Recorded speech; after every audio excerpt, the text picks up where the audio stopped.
sucked out of you. If it can, the Dementor will feed on you long enough to reduce you to something like it. Wrong book. Audio Renaissance presents Knife of Dreams, Book 11 of The Wheel of Time, by Robert Jordan. Read for you by Kate Redding and Michael Kramer.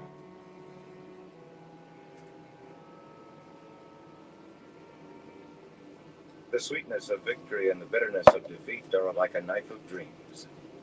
From Fog and Steel by Manica Madrid. Prologue. Embers falling on dry grass. The sun, climbing toward mid-morning, stretched Galad's shadow and those of his three armored companions ahead of them as they trotted their mounts down the road that ran straight through the forest, dense with oak and leatherleaf, pine and sour gum, most showing the red of spring growth. He tried to keep his mind empty, still, but small things kept intruding. Hey MJ, how you doing, bro? Their horses' hooves. No Just birds sharing this out real quick. squirrel chittered. Hope you're doing good, MJ. The forest held its breath. This had been a major trade route once, long before Amadisia and Tarabon came into being, and bits of ancient paving stone sometimes studded the hard-packed surface of yellowish clay. A single farm cart far ahead behind the plodding ox was the only sign of human life now besides themselves. Trade had shifted far north. Farms and villages in the region dwindled, and the fabled lost mines of Aelgar remained lost in the tangled mountain ranges that began only a few miles to the south. Dark clouds massing in that direction promised rain by afternoon if their slow advance continued.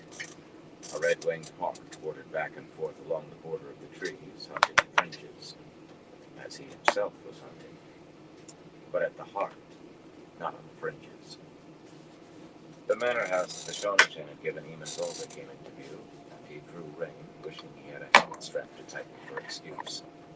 Instead, he had to be content with rebuckling his sword belt, pretending that it had been sitting wrong. There had been no point to wearing armor. Hey OG. If the morning went as he hoped, he would have had to remove breastplate and mail in any case, and if it went badly, armor would have provided little more protection than his white coat. Formerly a deep country lodge of the King of Amadisia, the building was a huge blue-roofed structure studded with red-painted balconies, a wooden palace with wooden spires at the corners atop a stone foundation. Let's get a dab ready below real quick. steep-sided hill. The outbuildings, stables, and barns, Getting low on my dabs. small houses and craftsfolk's workshops, all hugged the ground in the wide clearing that surrounded the main house, but they were nearly as resplendent in their blue and red paint. A handful of men and women moved around them, tiny figures yet at this distance, and children were playing under their elders' eyes, an image of normality where nothing was normal. His companions Hope everyone's doing good out there. helmets and breastplates, watching him without expression. Their mounts stamped impatiently. You're old, but don't feel old. That's how I am too. At least in my mind, but my body still feels it. Second thoughts, Tomodred, Trump said after a time. It's a harsh accusation, bitter as gall, but no second thoughts for me, Galad broke in. His intentions had been fixed since yesterday. He was grateful, though. Trump had given him the opening he needed. They had simply appeared as he rode out, falling into him without a word spoken. There would seem no breath for words then. But Oh, my back. You're taking a risk coming here with me. A risk you have no need to take. However the day runs, there will be marks against you. Cherry got fixed. I give you leave to go about yours. Too stiffly said, but he could not find words this morning or this in his throat. The stocky man. Hell yeah, OG. The law is the law, and I might as well make use of my new rank. The three golden star-shaped knots of a captain sat beneath the flaring sunburst on the breast of his white cloak. There had been more than a few dead at Jeremel, including no fewer than 3 of the Lord's captain. They had been fighting the Shawnigan men, not allied with them. Cut grass, nice. I've done dark things in service to the light, God-faced Biar said grimly, his deep-set eyes glittering as though at a personal insult. Dark as moonless midnight, and likely I will again. but some things are too dark to be allowed. He looked as if he might spit. That's right, young Bornhold muttered, scrubbing a gauntleted hand across his mouth. Galad always thought of him as young, though the man lacked only a few years on him. Oh, no gas. Dane's eyes were bloodshot. One old school push once. Last night. If you've done what's wrong, even in service to the light, then you have to do what's right to balance it. VR grunted sourly. Likely that was not the point he had been making. Very well, Galad said. But there's no fault to any man who turns back.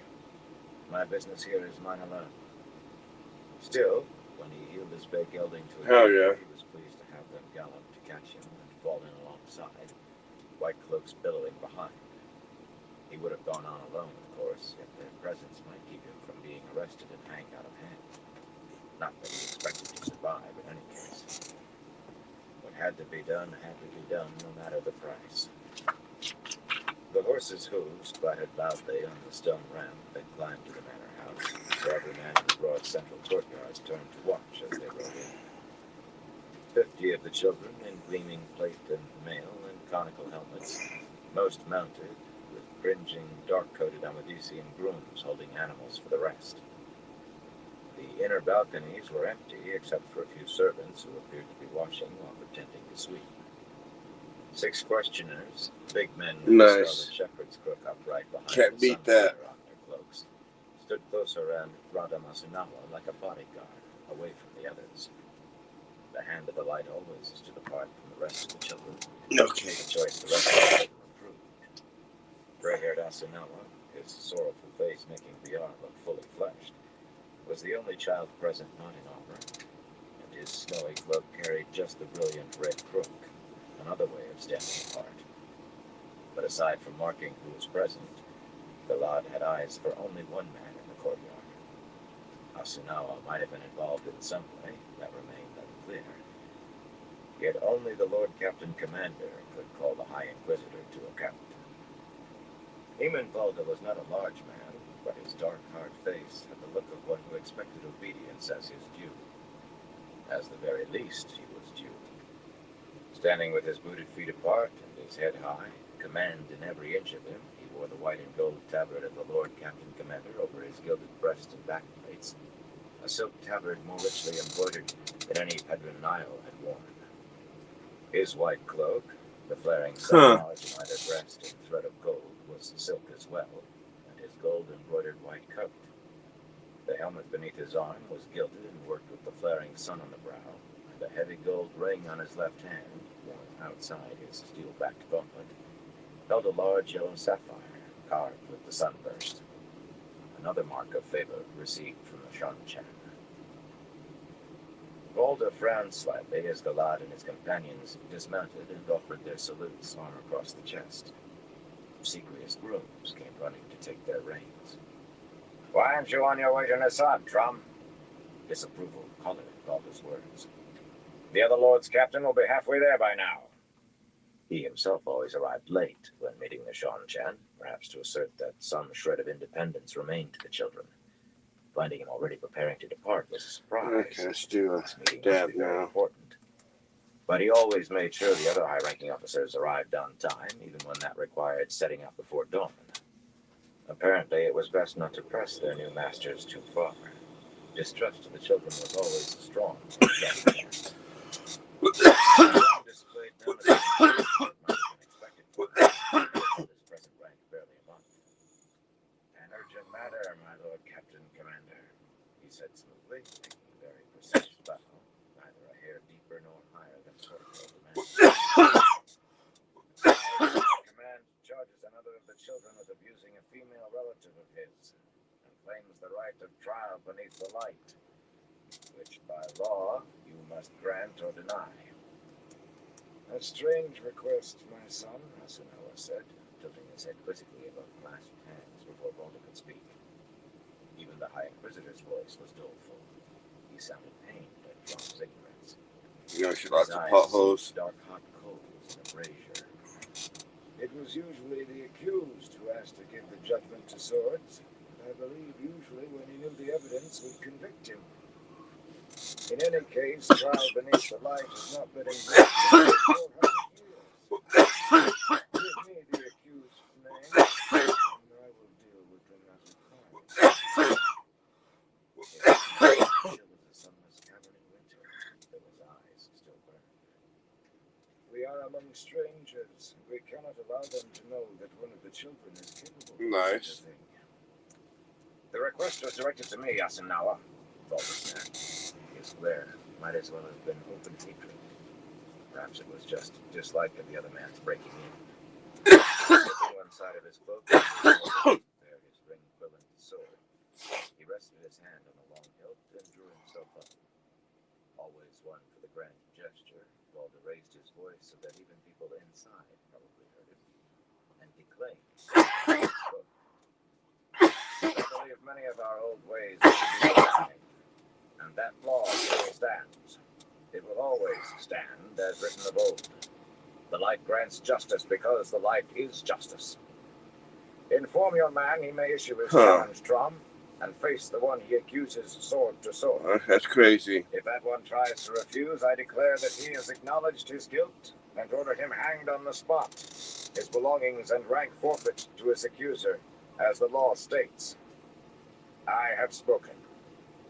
That with another scowl for the High Inquisitor. Hey, John McDonald, how you doing, bro? Trump bows Taking it down. You have informed him yourself, my Lord Captain Commander. Damodred? Galad felt cold. Not the cold of fear, but of emptiness. When Dane drunkenly let slip the confused rumors that had come to his ears, when Bayar reluctantly confirmed they were more than rumors, rage had filled Galad, a bone-running fire that nearly drove him insane. He had been sure his head would explode if his heart did not burst first. Now he was ice, drained of any emotion. He also bowed formally. Much of what he had to say was said in the law, yet he chose the rest with care, to spare as much shame as possible to a man. How's your evening going, John McDonald? Eamon Polder, child of the light, I call you to trial beneath the light for unlawful assault on the person of Morgase Trakand, Queen of Andor, and no one had been able to confirm that the woman regarded as his mother was dead, but it must be so. A dozen men were certain she had vanished from the Fortress of the Light before it fell to the Shawnshan, and as many testified she had not been free to leave of her own will. Balder displayed no shock at the charge. His smile might have been intended to show regret over Galad's folly in making such a claim, yet contempt was mingled in it. He opened his mouth, but Asunawa cut in once more. This is ridiculous, he said in tones more of sorrow than of anger. Take the fool and we'll find out what dark friend plot to discredit the children he is part of. He motioned, and two of the hulking questioners took a step toward Galad, one with a cruel grin, the other blank-faced, a worker doing his work. Only one step, though. A soft rasp repeated around the courtyard as children eased their swords in their scabbards. At least a dozen men drew entirely, letting their blades hang by their sides. The Amadisian grooms hunched in on themselves, trying to become invisible. Likely they would have run had they dared. Asinawa stared around him, thick eyebrows climbing up his forehead in disbelief, knotted fists gripping his cloak. Strangely, even Balder appeared startled for an instant.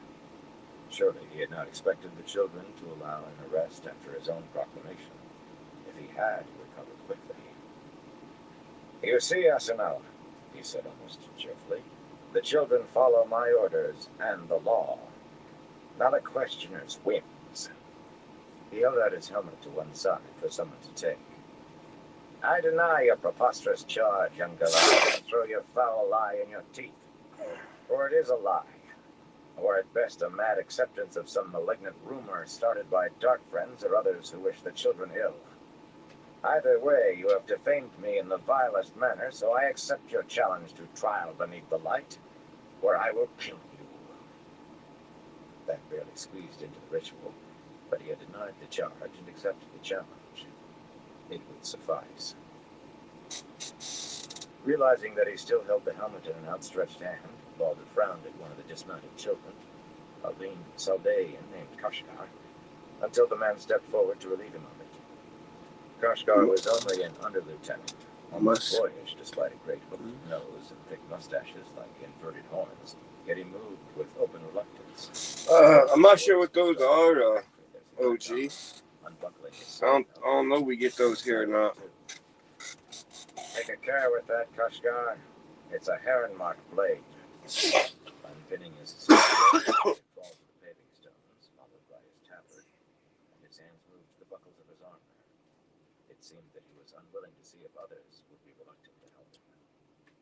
His face was calm enough, except that angry eyes promised retribution to more than Galad.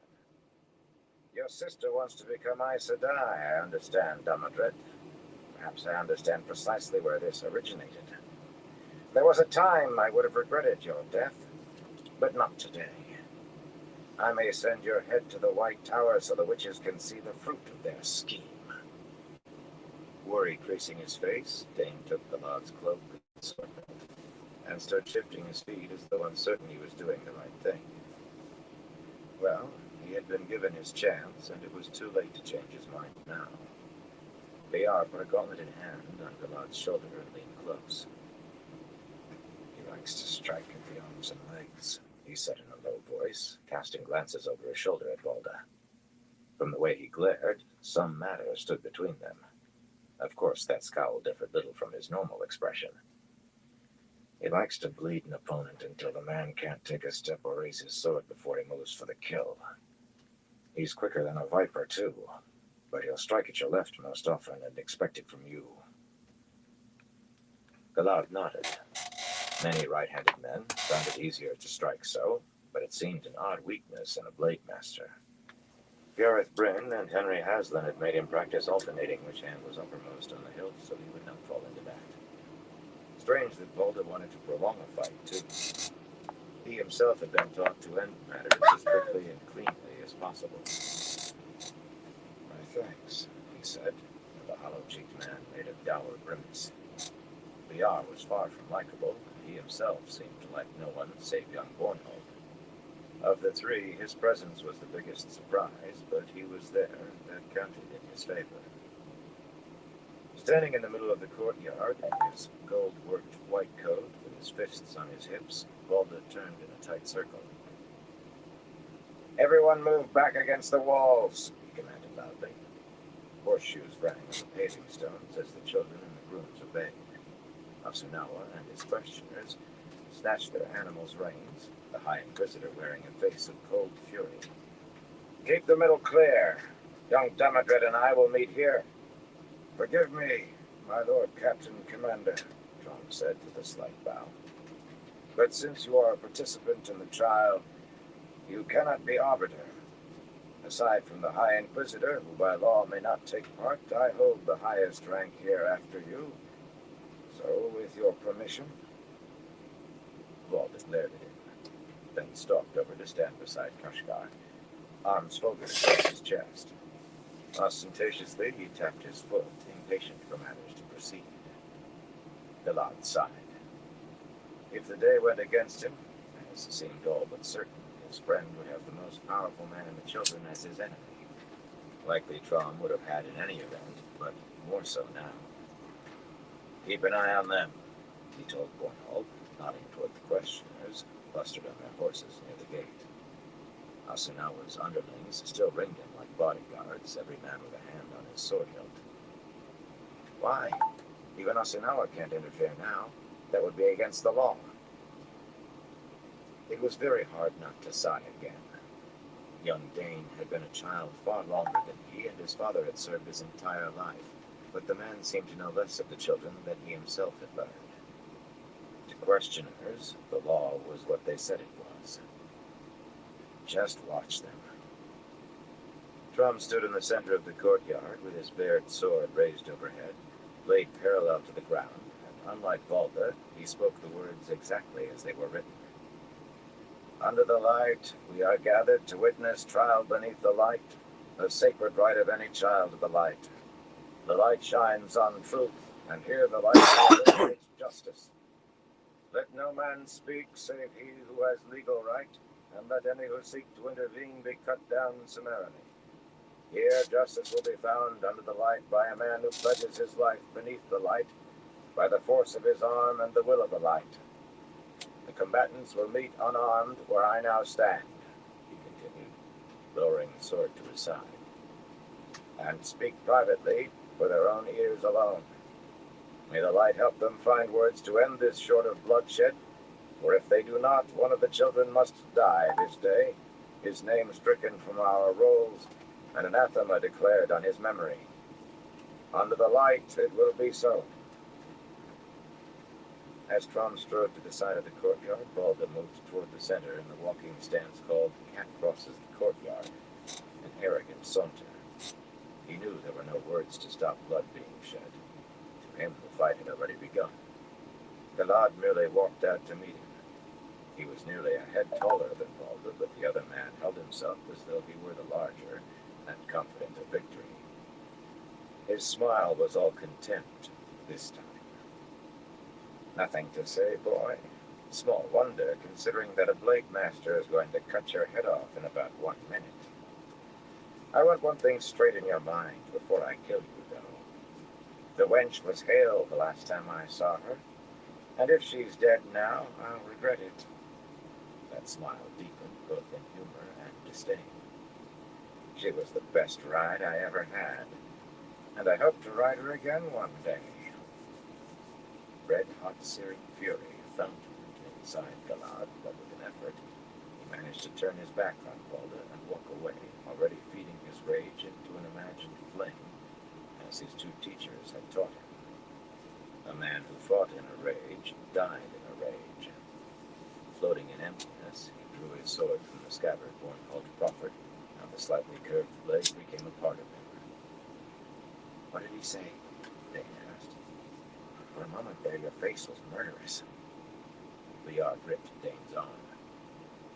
Don't distract him, he muttered. Galad was not distracted. Every creak of saddle leather was clear and distinct, every ringing stamp of hoof on paving stone. He could hear flies buzzing 10 feet away as though they were at his ear. He almost thought he could see the movements of their wings. He was one with the flies, with the courtyard, with the two men. They were all part of him, and he could not be distracted by himself. Balda waited until he turned before drawing his own weapon on the other side of the courtyard, a flashing move, the sword blurring as it spun in his left hand, leaping to his right to make another blurred wheel in the air before settling upright and rock steady before him in both hands. He started forward once more and Cat crosses the courtyard. Raising his own sword, Galad moved to meet him, without thought assuming a walking stance, perhaps influenced by his state of mind. Emptiness, it was called, and only a trained eye would know that he was not simply walking. Only a trained eye would see that he was in perfect balance every heartbeat. Balda had not gained that Heron-marked sword by favoritism. 5 blade masters had sat in judgment of his skills and voted unanimously to grant him the title. The vote always had to be unanimous. The only other way was to kill the bearer of a Heron-marked blade in fair combat, one-on-one. Balda had been younger than Galad was now. It did not matter. He was not focused on Balda's death. He was focused on nothing. But he intended Balda's death if he had to sheathe the sword, willingly welcoming that Heron-marked blade in his flesh to achieve it. He accepted that it might come to that. Balda wasted no time with maneuvering. The instant he was within range, plucking the low-hanging apple flashed toward Galad's neck like lightning, as though the man truly did intend to have his head in the first minute. There were several possible responses, all made instinct by hard training, but Liar's warnings floated in the dim recesses of his mind, and also the fact that Balda had warned him of this very thing. Warned him twice. Without conscious thought, he chose another way, stepping sideways and forward just as plucking the low-hanging apple became the leopard's caress. Balda's eyes widened in surprise as his stroke missed Galad's left thigh by inches, widened more as parting the silk laid a gash down his right forearm. But he immediately launched into the dove takes flight, so fast that Galad had to dance back before his blade could bite deeply, barely fending off the attack with Kingfisher circles the pond. Back and forth they danced the forms, gliding this way, then that, across the stone paving. Lizard in the thorn bush met lightning of 3 prongs. Leaf on the breeze countered eel among the lily pads, and 2 hares leaping met the hummingbird kisses the honey rose. Back and forth as smoothly as a demonstration of the forms. Galad tried attack after attack, but Balda was as fast as a viper. The woodgrouse dances cost him a shallow gash on his left shoulder, and the red hawk takes a dove, another on the left arm, slightly deeper. River of Light might have taken the arm completely had he not met the draw cut, with a desperately quick rein in the high wind. Back and forth, blades flashing continuously, filling the air with the clash of steel on steel. How long they fought he could not have said. There was no time, only the moment. It seemed that he and Balda moved like men under water, their motions slowed by the drag of the sea. Sweat appeared on Balda's face, but he smiled with self-assurance, seemingly untroubled by the slash on his forearm, still the only injury he had taken. Galad could feel the sweat rolling down his own face, too, stinging his eyes, and the blood trickling down his arm. Those wounds would slow him eventually, perhaps already had, but he had taken 2 on his left thigh, and both were more serious. His foot was wet in his boot from those, and he could not avoid a slight limp that would grow worse with time. If Balda was to die, it must be soon. Deliberately, he drew a deep breath, then another through his mouth, another. Let Balda think he was becoming winded. His blade lanced out in threading the needle, aimed at Balda's left shoulder, and not quite as fast as it could have been. The other man countered easily with the swallow takes flight, sliding immediately into the lion springs. That took a 3rd bite in his thigh. He dared not be faster in defense than in attack. Again he launched, threading the needle at Balda's shoulder, and again, all the while gulping air through his mouth. Only luck kept him from taking more wounds in those exchanges. Or perhaps the light really did shine on this fight. Balda's smile widened. The man believed him on the edge of his strength, exhausted and fixated. As Galad began threading the needle too slowly for the 5th time, the other man's sword started the swallow takes flight in an almost perfunctory manner. Summoning all the quickness that remained to him, Galad altered his stroke, and reaping the barley sliced across Balda just beneath his rib cage. For a moment it seemed that the man was unaware he had been hit. He took a step, began what might have been stones falling from the cliff. Then his eyes widened and he staggered, the sword falling from his grip to clatter on the paving stones as he sank to his knees. His hands went to the huge gash across his body as though trying to hold his insides within, and his mouth open, glassy eyes fixed in Galad's face. Whatever he intended to say, it was blood that poured out over his chin. He toppled onto his face and lay still. Automatically, Galad gave his blade a rapid twist to shake off the blood staining its last inch, then bent slowly to wipe the last drops onto Balda's white coat. The pain he had ignored now flared. His left shoulder and arm burned. His thigh seemed to be on fire. Straightening took effort. Perhaps he was nearer exhaustion than he had thought. How long had they fought? He had thought he would feel satisfaction that his mother had been avenged, but all he felt was emptiness. Balda's death was not enough. Nothing except Morghese Trakand alive again could be enough. Suddenly, he became aware of a rhythmic clapping and looked up to see the children, each man slapping his own armored shoulder in approval. Every man, except Asunawa and the questioners. They were nowhere to be seen. Bayar hurried up, carrying a small leather sack, and carefully parted the slashes in Galad's coat sleeve. "Those will need sewing," he muttered, "but they can wait." Kneeling beside Galad, he took rolled bandages from the sack and began winding them around the gashes in his thigh. "These need sewing too, but this will keep you from bleeding to death before you can get it." Others began gathering around, offering congratulations. Men afoot in front, those still mounted behind. None gave the corpse a glance except Kashgar, who cleaned Valda's sword on that already blood-stained coat before sheathing it. "Where did Asunawa go?" Galad asked. "He left as soon as you cut Valda the last time," he replied uneasily. "He'll be heading for the camp to bring back questioners." "He rode the other way, toward the border," someone put in. Nasad lay just over the border. "The Lord's captain," Galad said, and Trom nodded. "No child will let the questioners arrest you for what happened here, Damodred. Unless his captain ordered it. Some of them would order it, I think." Angry muttering began, men denying they would stand for such a thing, but Trom quieted them somewhat with raised hands. "You know it's true," he said loudly. "Anything else would be mutiny." That brought dead silence. There had never been a mutiny in the children. It was possible that nothing before had come as close as their own earlier display. "I'll write out your release from the children, Galad. Someone may still order your arrest, but they'll have to find you, and you'll have a good start. It will take half the day for Asunawa to catch the other Lord's captain, and whoever falls in with him can't be back before nightfall." Galad shook his head angrily. Trom was right, but it was all wrong. Too much was wrong.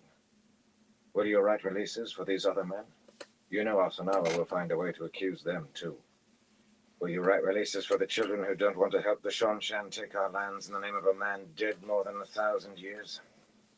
Several Tarabanners exchanged glances and nodded, and so did other men, not all of them Amadisian. "What about the men who defended the Fortress of the Light? Will any release get their chains struck off or make the Shongshan stop working them like animals?" More angry growls. Those prisoners were a sore point to all of the children. Arms folded across his chest, Trom studied him as though seeing him for the first time. "What would you do, then?" "Have the children find someone, anyone, who is fighting the Shongshan and ally with them. Make sure that the Children of the Light ride in the last battle, instead of helping the Shongshan hunt Aiel and steal our nations." "Anyone?" a Carian named Dwarellen said in a high-pitched voice. No one ever made fun of Dwarellen's voice. Though short, he was nearly as wide as he was tall. There was barely an ounce of fat on him, and he could put walnuts between all of his fingers and crack them by clenching his fists. "That could mean Aes Sedai." "If you intend to be a Tarmangaiden, then you will have to fight alongside Aes Sedai," Galad said quietly. Young Bornhold grimaced in strong distaste, and he was not the only one. Biar half straightened before bending back to his task, but no one voiced dissent. Dwarellen nodded slowly, as if he had never before considered the matter. "I don't hold with the witches any more than any other man," Biar said finally, without raising his head from his work. Blood was seeping through the bandages even as he rapped. "But the precepts say to fight the Raven, you may make alliance with the Serpent until the battle is done." A ripple of nods ran through the men. The Raven meant the Shadow, but everyone knew it was also the Shongshan Imperial Sigil. "I'll fight beside the witches," a lanky Tarabana said, "or even these Ashaman we keep hearing about, if they fight the Shongshan, or at the last battle. And I'll fight any man who says I'm wrong." He glared as though ready to begin then and there. "It seems matters will play out as you wish, my Lord Captain Commander," Trom said, making a much deeper bow than he had for Valda. "To a degree, at least. Who can say what the next hour will bring, much less tomorrow?" Galad surprised himself by laughing. Since yesterday, he had been sure he would never laugh again. "That's a poor joke, Trom. It is how the law is written, and Valda did make his proclamation. Besides, you had the courage to say what many have thought while holding their tongues, myself among them. Yours is a better plan for the children than any I've heard since Pedro Nile died." It's still a poor joke. Whatever the law said, that part had been ignored since the end of the War of the 100 Years. We'll see what the children have to say on the matter, Trump replied, grinning widely. When you ask them to follow us to Tarmangaiden to fight alongside the witches. Men began slapping their shoulders again, harder than they had for his victory. At first it was only a few, then more joined in, until every man, including Trump, was signaling approval. Every man but Kashgar, that was. Making a deep bow, the Saldane held out the scabbarded heron-marked blade with both hands. This is yours now, my Lord Captain Commander. Galad sighed. He hoped this nonsense would fade away before they reached the camp. Returning there was foolish enough without adding in a claim of that sort. Most likely they would be pulled down and thrown in chains, if not beaten to death even without it. But he had to go. It was the right thing to do. Daylight began to grow on this cool spring morning, though the sun had yet to show even a sliver above the horizon. Rodolai Toralda raised his gold-banded looking-glass to study the village below the hill where he sat his roan gelding, deep in the heart of Tarabon. He did hate waiting for enough light to see. Careful of a glint off the lens, he held the end of the long tube on his thumb and shaded it with a cupped hand. At this hour, sentries were at their least watchful, believed that the darkness where an enemy might sneak close was departing. Yet since crossing from Almouth Plain, he had heard tales of Aiel raids inside Tarabon. Were he a sentry with Aiel perhaps about, he would grow extra eyes. Peculiar that the country was not milling like a kicked anthill over those Aiel. Peculiar and perhaps ominous. There were plenty of armed men to be found, Seanchan and Taraboners sworn to them, and hordes of Seanchan building farms and even villages, but reaching this far had been almost too easy. Today, the easiness ended.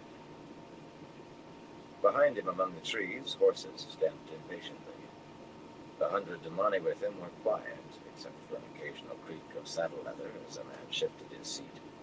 But he could feel their tension. He wished he had twice as many, 5 times. In the beginning, it had seemed a gesture of good faith that he himself would ride with a force mainly composed of Taraboners. He was no longer certain that had been the right decision. It was too late for recriminations in any event. Halfway between El Mora and the Amadisian border, Sarana sat in a flat grassy valley among forested hills with at least a mile to the trees in any direction save his. And a small, reed-fringed lake fed by 2 wide streams lay between him and the village. Not a place that could be surprised by daylight. It had been sizable before the Seanchan came, a stopping point for the merchant trains heading east, with over a dozen inns and nearly as many streets.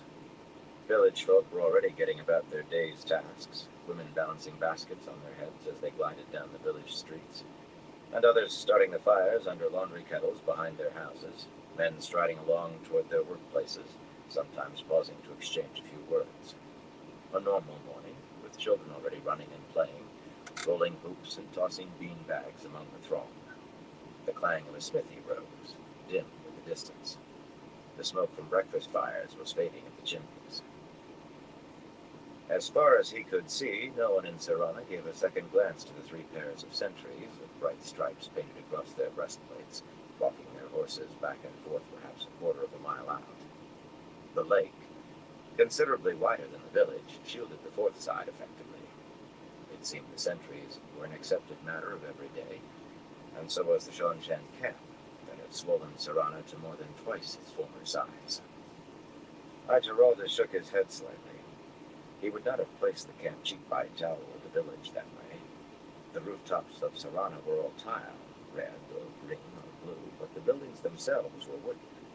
A fire in the town could spread all too easily into the camp, where canvas store tents the size of large houses far outnumbered the smaller tents where men slept, and great stacks of barrels and casks and crates covered twice as much ground as all the tents combined.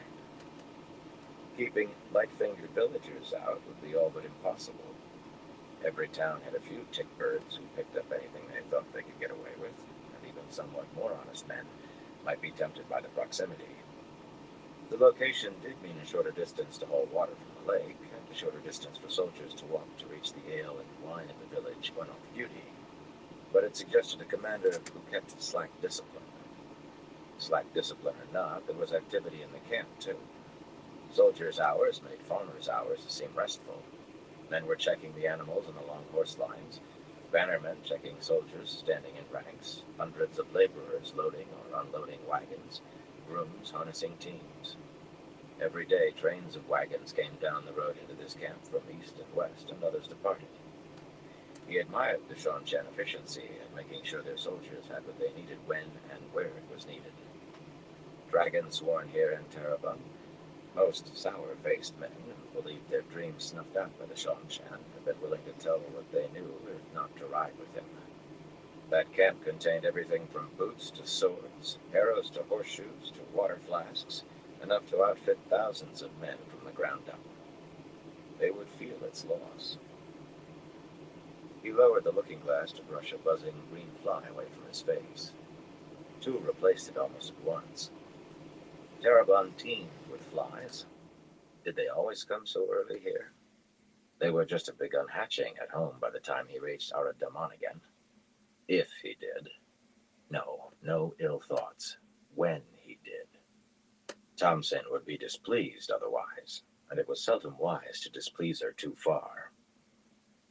Most of the men down there were hired workmen, not soldiers, and only 100 or so of those Shonchan. Still, a company of 300 Terrebonners in stripe-painted armor had ridden in at noon the day before, more than doubling their numbers and requiring him to change his plans. Another party of Terrebonners, as large, had entered the camp at sunset, just in time to eat and bed down wherever they could lay their blankets. Candles and lamp oil were luxuries for soldiers. There was one of those leashed women, with the money in the camp, too. He wished he could have waited until she left. They must have been taking her elsewhere. What use for Damani at a supply camp? But today was the appointed day, and he could not afford to give the Terrebonners reason to claim he was holding back. Some would snatch at any reason to go their own way. He knew they would not follow him much longer, yet he needed to hold as many as he could for a few days more. Shifting his gaze to the west, he did not bother with the looking glass. No, he whispered, as though at his command 200 men with mail veils across their faces galloped out of the trees, and immediately halted, cavorting and jockeying for place, brandishing steel-tipped lances while their leader raced up and down before them, gesturing wildly, in an obvious effort to establish some semblance of order. At this distance, Ituralde could not have made out faces even with the glass, but he could imagine the fury on Tournay Lanassier's features at playing out this charade. The stocky dragon-sworn burned to close with Shonchan, any Shonchan. It had been difficult to dissuade him from striking the day they crossed the border. Yesterday, he had been visibly overjoyed finally to scrape the hated stripes indicating loyalty to the Shonchan from his breastplate. No matter. So far, he was obeying his orders to the letter. As the sentries nearest Lanassier turned their mounts to speed toward the village in the Shonchan camp, Ituralde swung his attention there and raised his looking glass once more. The sentries would find their warning superfluous. Motion had ceased. Some men were pointing toward the horsemen on the other side of the village, while the rest seemed to be staring, soldiers and workmen alike. The last thing they expected was raiders. Aiel raids or no Aiel raids, the Shonchan considered Terrebonne theirs, and safely so. A quick glance at the village showed people standing in the streets, staring toward the strange riders. They had not expected raiders either. He thought the Shonchan were right, an opinion he would not share with any Terrebonner in the foreseeable future. With well-trained men, shock could last only so long, however. In the camp, soldiers began racing toward their horses, many still unsaddled, though grooms had started working as fast as they could. 80-odd Shonchan footmen, archers, formed into ranks and set off running through Serrana. At that evidence that there truly was a threat, people began snatching up the smaller children and heading the older toward the hoped-for safety of the houses. In moments, the streets were empty, save for the hurrying archers in their lacquered armor and peculiar helmets. Ituralde turned the glass toward Lanassier and found the man galloping his line of horsemen forward. "Wait for it," he growled. "Wait for it." Again it seemed that Terrebonner heard his command, finally raising a hand to halt his men. At least they were still a half mile or more from the village. The hot-headed fool was supposed to be near a mile away, on the edge of the trees and still in seeming disorder and easily swept away, but half would have to suffice. He suppressed the urge to finger the ruby in his left ear. The battle had begun now, and in battle you had to make those following you believe that you were utterly cool, completely unaffected, not wanting to knock down a putative ally. Emotion seemed to leak from the commander into his men, and angry men behaved stupidly, getting themselves killed and losing battles. Touching the half-moon-shaped beauty patch on his cheek, the man should look his best on a day like today.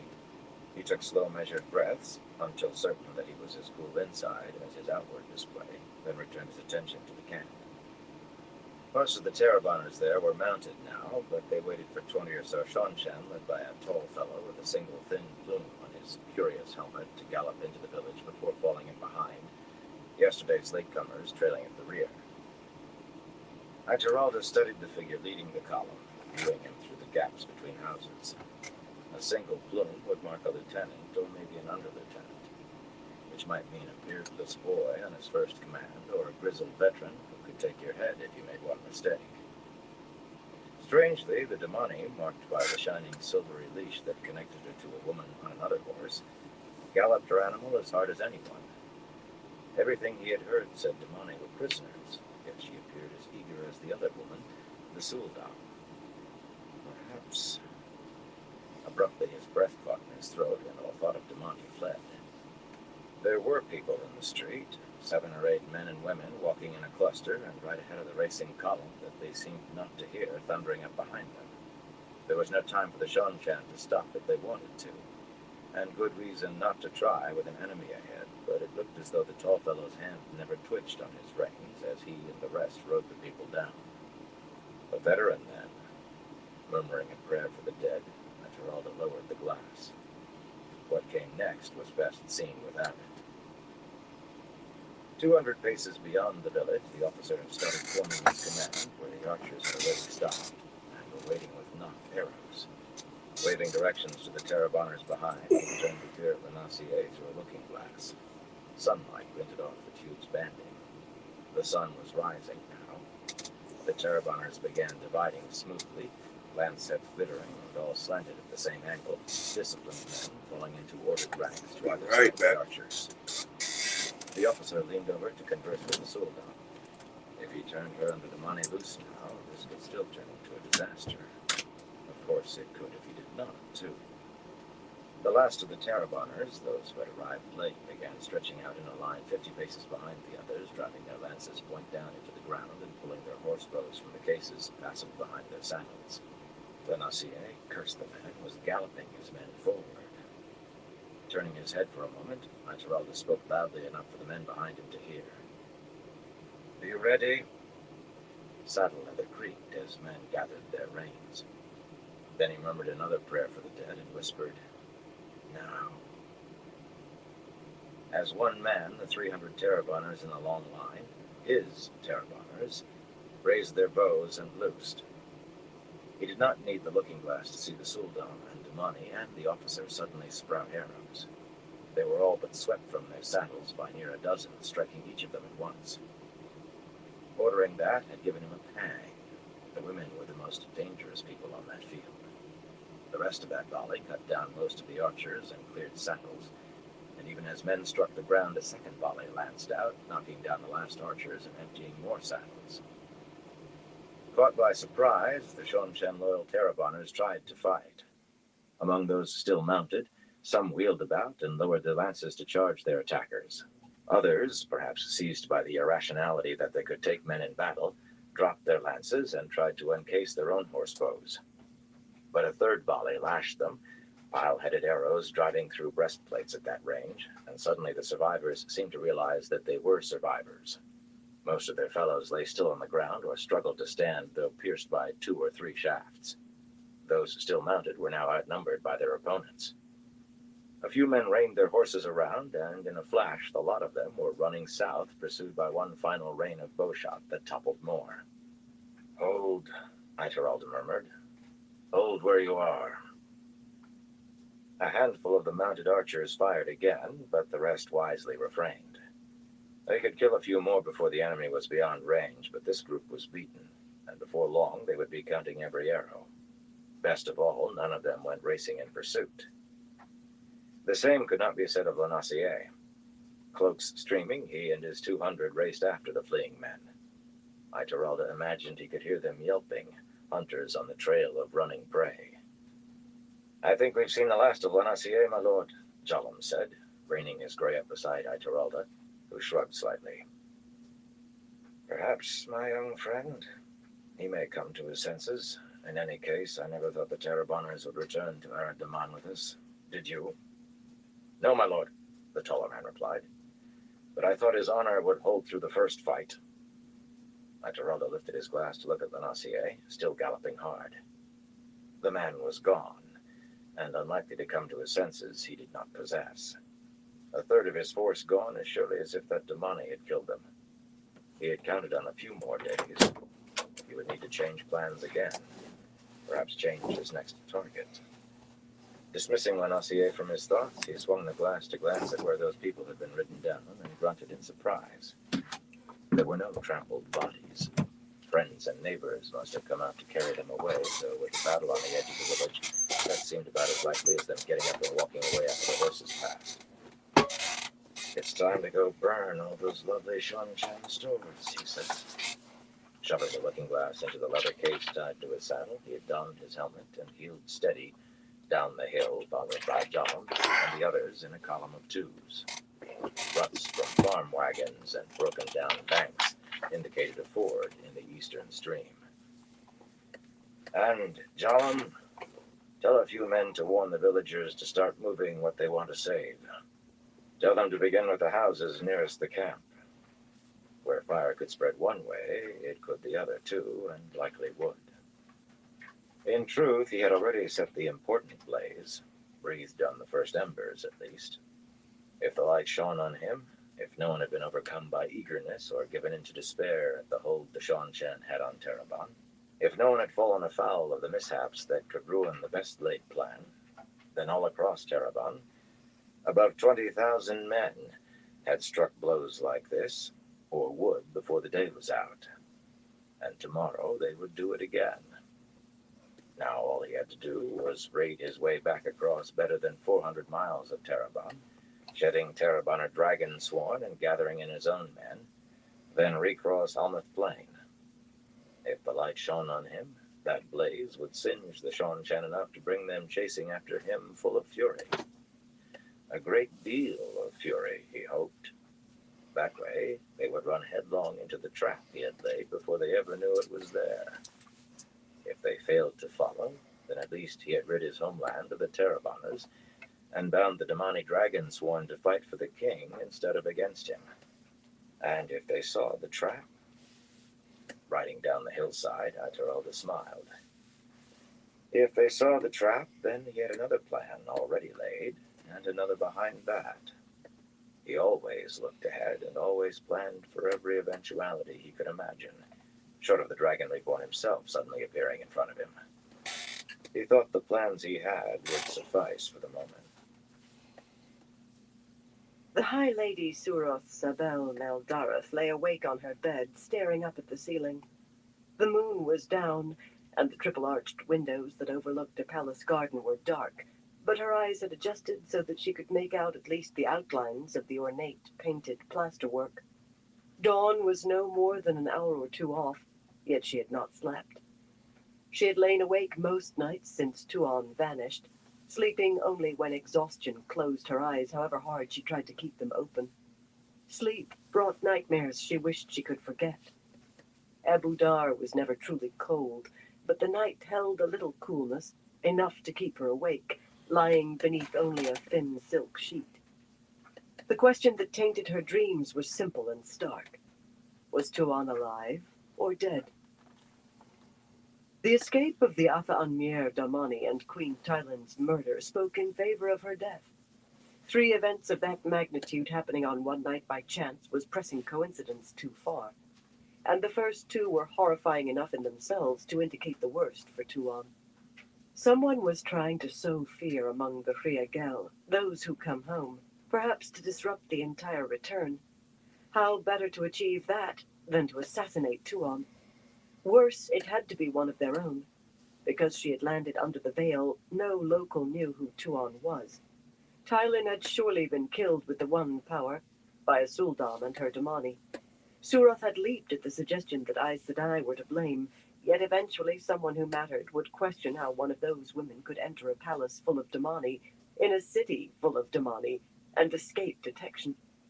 At least one Suldam had been necessary to uncolor the sea folk Damani, and 2 of her own Suldam had disappeared at almost the same time.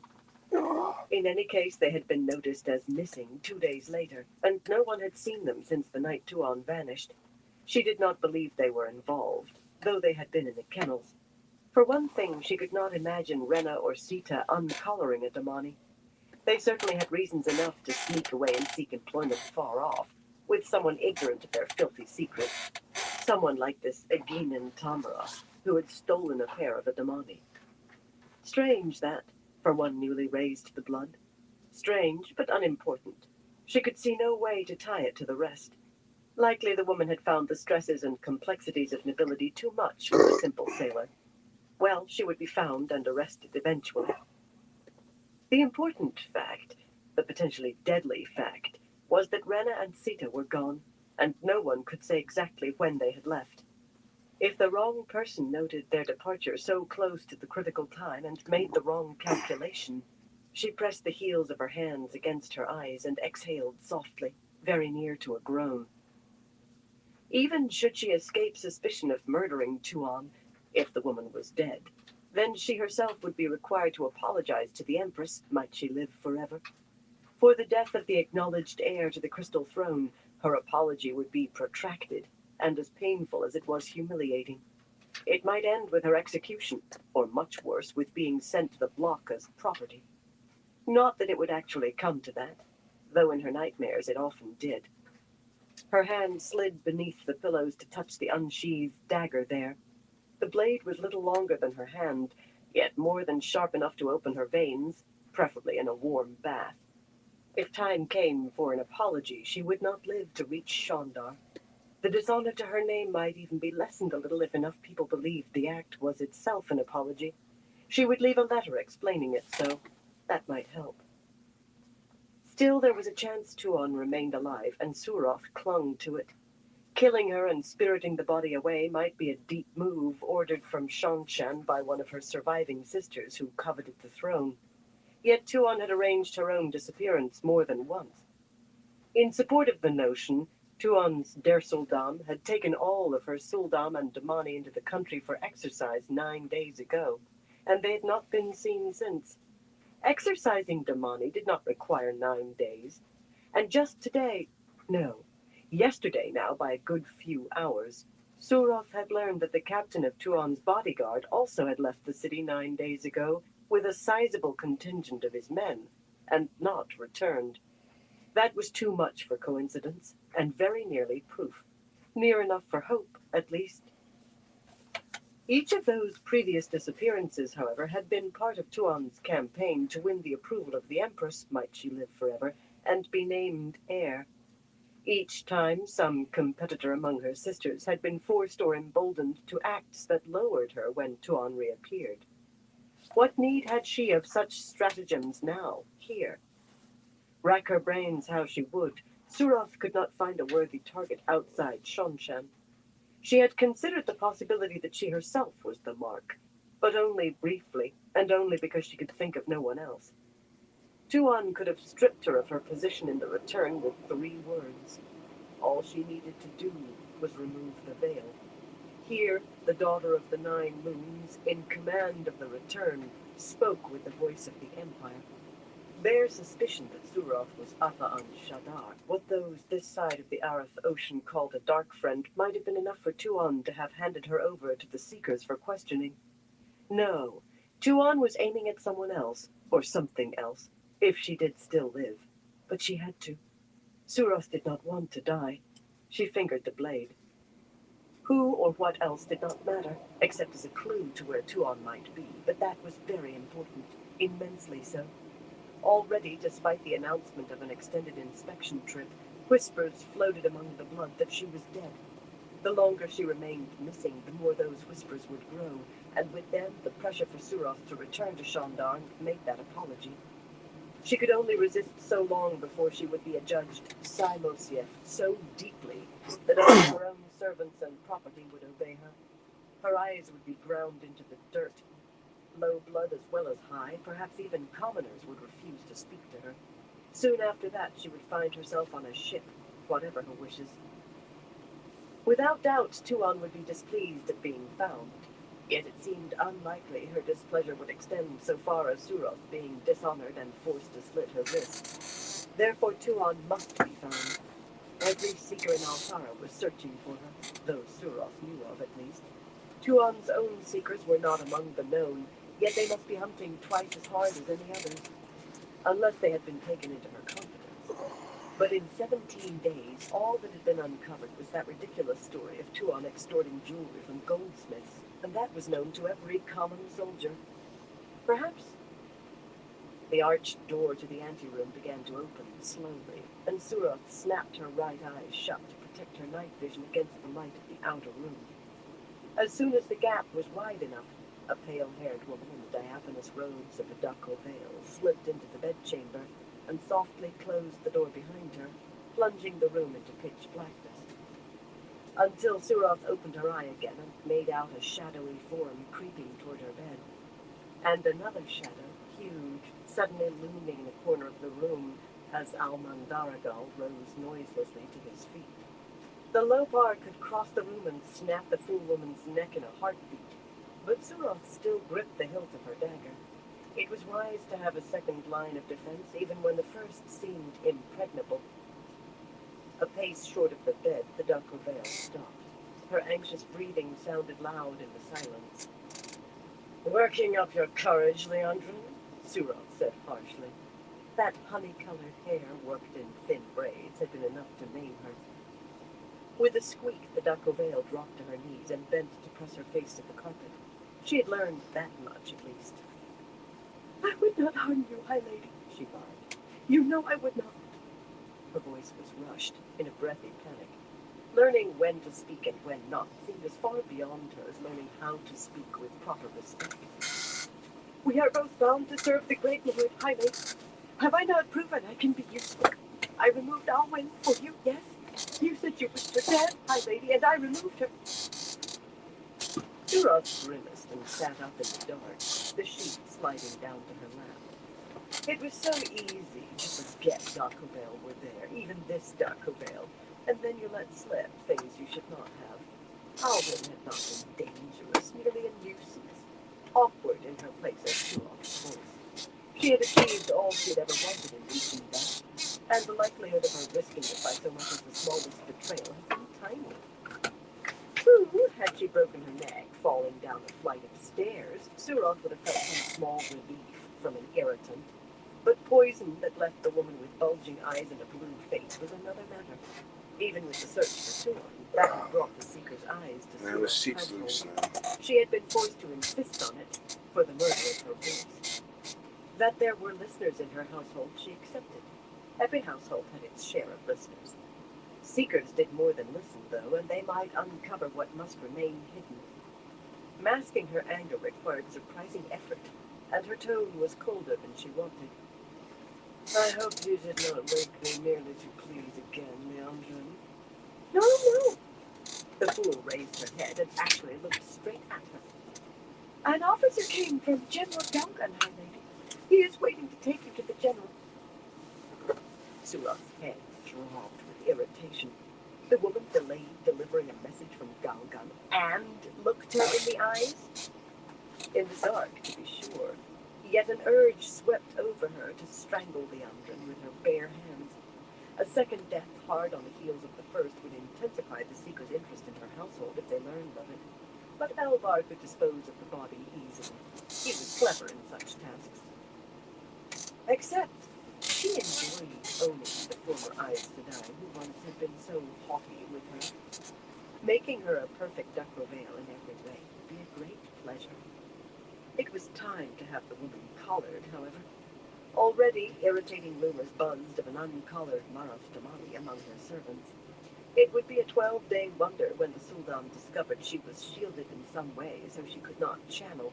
Yet that would help answer the question of why she had not been leashed before. Elbar would need to find some Athan Shadar among the Sultan, though that was never an easy task. Relatively few Sultan returned to the Great Lord, oddly, and she no longer really trusted any Sultan. But perhaps Athan Shadar could be trusted more than the rest. Light 2 lamps, then bring me a robe and slippers, she said, swinging her legs over the side of the bed. Leandrin scrambled to the table that held the lidded sand bowl on its gilded tripod, and hissed when she found it with a careless hand. But she quickly used the tongs to lift out a hot coal, puffed it to a glow, and lit 2 of the silvered lamps, adjusting the wicks so the flames held steady and did not smoke. Her tongue might suggest that she felt herself Suroth's equal rather than a possession, yet the strap had taught her to obey commands with alacrity. Turning with one of the lamps in her hand, she gave a start and a choked cry at the sight of Alman-Daragal looming in the corner, his dark, ridge-ringed eyes focused on her. You would think she had never seen him before, yet he was a fearsome sight, 10 feet tall and near 2,000 pounds, his hairless skin like reddish-brown leather, flexing his 6-toed forepaws so his claws extended and retracted. Be at ease, Suroth told the Lopar, a familiar command, but he stretched his mouth wide, showing sharp teeth, before settling back to the floor and resting his huge round head on his paws like a hound. He did not close his eyes again either. Lopar were quite intelligent, and plainly he trusted Leandrin no more than she did. Despite fearful glances at Alman-Daragal, the Dako Vale was quick enough to fetch blue velvet slippers and a white silk robe intricately embroidered in green, red, and blue from the tall carved wardrobe, and she held the robe for Suroth to thrust her arms into the sleeves. But Suroth had to tie the long sash herself, and to thrust out a foot, before Leandrin remembered to kneel and fit the slippers on. Her eyes, but the woman was incompetent. By the dim light, Suroth examined herself in the gilded stand mirror against the wall. Her eyes were hollow and shadowed with weariness. The tail of her crest hung down her back in a loose braid for sleeping, and doubtless her scalp required a razor. Very well. Galgan's messenger would think her grief-stricken over Tuon, and that was true enough. Before learning the general's message, though, she had one small matter to take care of. Run to Rosala and beg her to beat you soundly, Leandrin, she said. The Dako Vale's tight little mouth dropped open and her eyes widened in shock. But why? She whined. Me, I have done nothing. Suroth busied her hands with knotting the sash tighter to keep from striking the woman. Her eyes would be lowered for a month if it was learned that she had struck a Dako Vale herself. She certainly owed no explanations to property. Yet once Leandrin did become completely trained, she would miss these opportunities to grind the woman's face in how far she had fallen. Because you delayed telling me of the general's messenger. Because you still call yourself I rather than Leandrin. Because you meet my eyes. She could not help hissing that. Leandrin had huddled in on herself with every word, and now she directed her eyes to the floor as if that would mitigate her offense. Because you questioned my orders instead of obeying. And last but most importantly to you, because I wish you beaten. Now run and tell Rosala each of these reasons so she will beat you well. Leandrin hears and obeys, High Lady, the Dako Vale whimpered, at last getting something right, and flung herself at the door so fast she lost one of her white slippers. Too terrified to turn back for it, or perhaps even to notice, and well for her that she was, she clawed the door open and ran. Sending property for discipline should not bring a sense of satisfaction, but it did. Oh, yes, it did. Suroth took a moment to control her breathing. To appear to be grieving was one thing, to appear to be agitated quite another. She was filled with annoyance at Leandrin, jolting memories of her nightmares, fears for Tuon's fate, and even more so her own. But not until the face in the mirror displayed utter calm did she follow the Dako Vale. The anteroom to her bedchamber was decorated in the garish Ebudari fashion, a cloud-painted blue ceiling, yellow walls, and green and yellow floor tiles, even replacing the furnishings with her own tall screens, all save two, painted by the finest artists with birds or flowers, did little to relieve the gaudiness. She growled faintly in her throat at sight of the outer door, apparently left open by Leandrin in her flight. But she dismissed the Dakovian Hey, from her Sports mind Talk, how you doing? and concentrated on the man who stood there Hope you're examining doing the well. screen that held the image of a quarry, a huge spotted cat from the Centaur. Lanky and graying in armor striped blue and yellow, he pivoted smoothly at the soft sound of her footsteps and went to one knee, though he was a commoner. The helmet beneath his arm bore 3 slender blue plumes, so the message must be important. Of course it must be important to serve her at this hour. She would give him dispensation. Banner General Mihail Najira, my lady. Captain General Galgan's compliments, and he has received communications from Tarabon. Suroth's eyebrows climbed in spite of herself. Yeah, I've heard of it. Tarabon was a secure shunk. My brother watches. Automatically, My her fingers brother, twitched, but she Most had not Hated yet Girl, found he watches that replacement for show. Alcuin. She must We stick watched to it herself. all the seasons they have Irritation on over that hardened Netflix. her voice, and she made no effort to soften it. They're supposed to be coming out with a new season too, so What communications? If I have been waiting for news of Aiel, I will not be pleased, Bernard General. Her tone failed to intimidate the man. He even raised his eyes almost to meet hers. Not Aiel, High Lady, he said calmly. Captain General Galgan wishes to tell you himself, so you can hear every detail correctly. Suroth's breath caught for an instant. Whether Najira was just reluctant to tell her the contents of these communications or had been ordered not to, this sounded ill. Lead on, she commanded, then swept out of the room without waiting for him, ignoring as best she could the pair of Death Watch guards standing like statues in the hallway to either side of the door. The honor of being guarded by those men in red and green armor made her skin crawl. Since Tuan's disappearance, she tried not to see them at all. The corridor, lined with gilded stand lamps whose flames flickered in errant drafts that stirred tapestries of ships and the sea, was empty except for a few liveried palace servants scurrying on early tasks, who thought deep bows and curtsies sufficient. And they always looked right at her. Perhaps a word with Beslan? No, the new king was her equal now, in law at any rate, and she doubted that he would make his servants behave properly. She stared straight ahead as she walked. That way she did not have to see the servants' insults.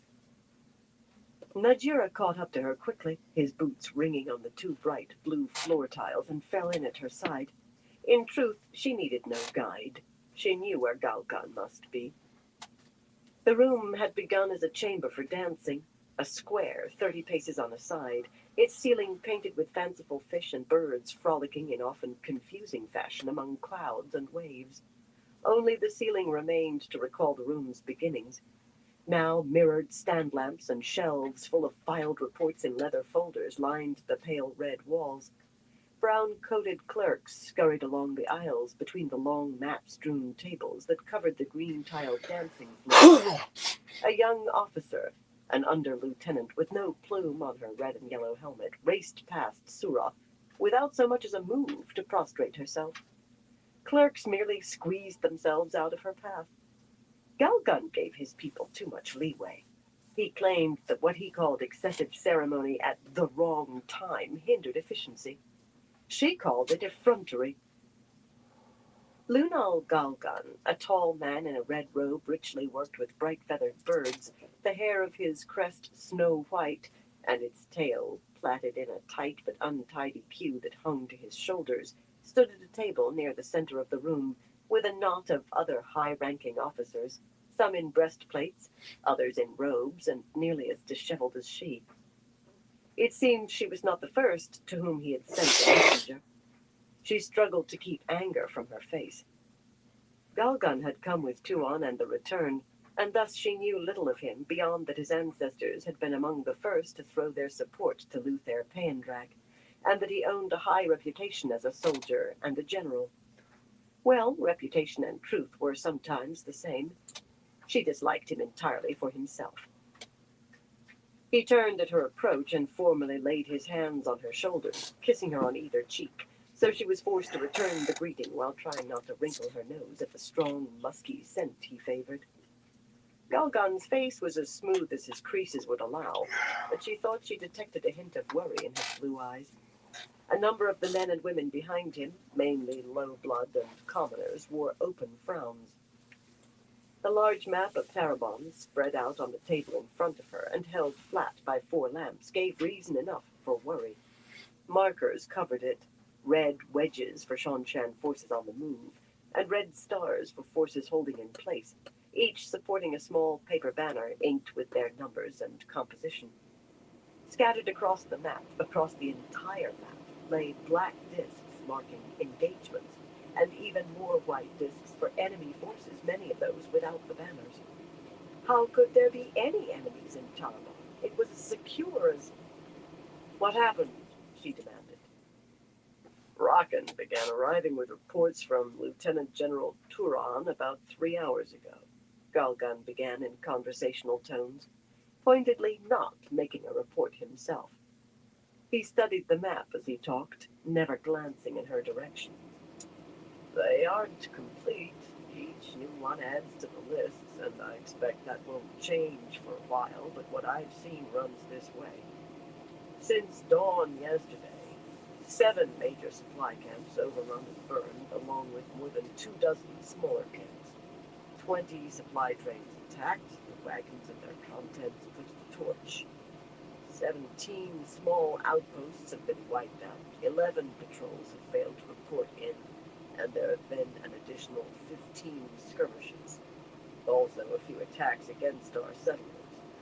Only a handful of fatalities, mostly men who tried to defend their belongings, but a good many wagons and stores burned, along with some half-built houses, and the same message delivered everywhere.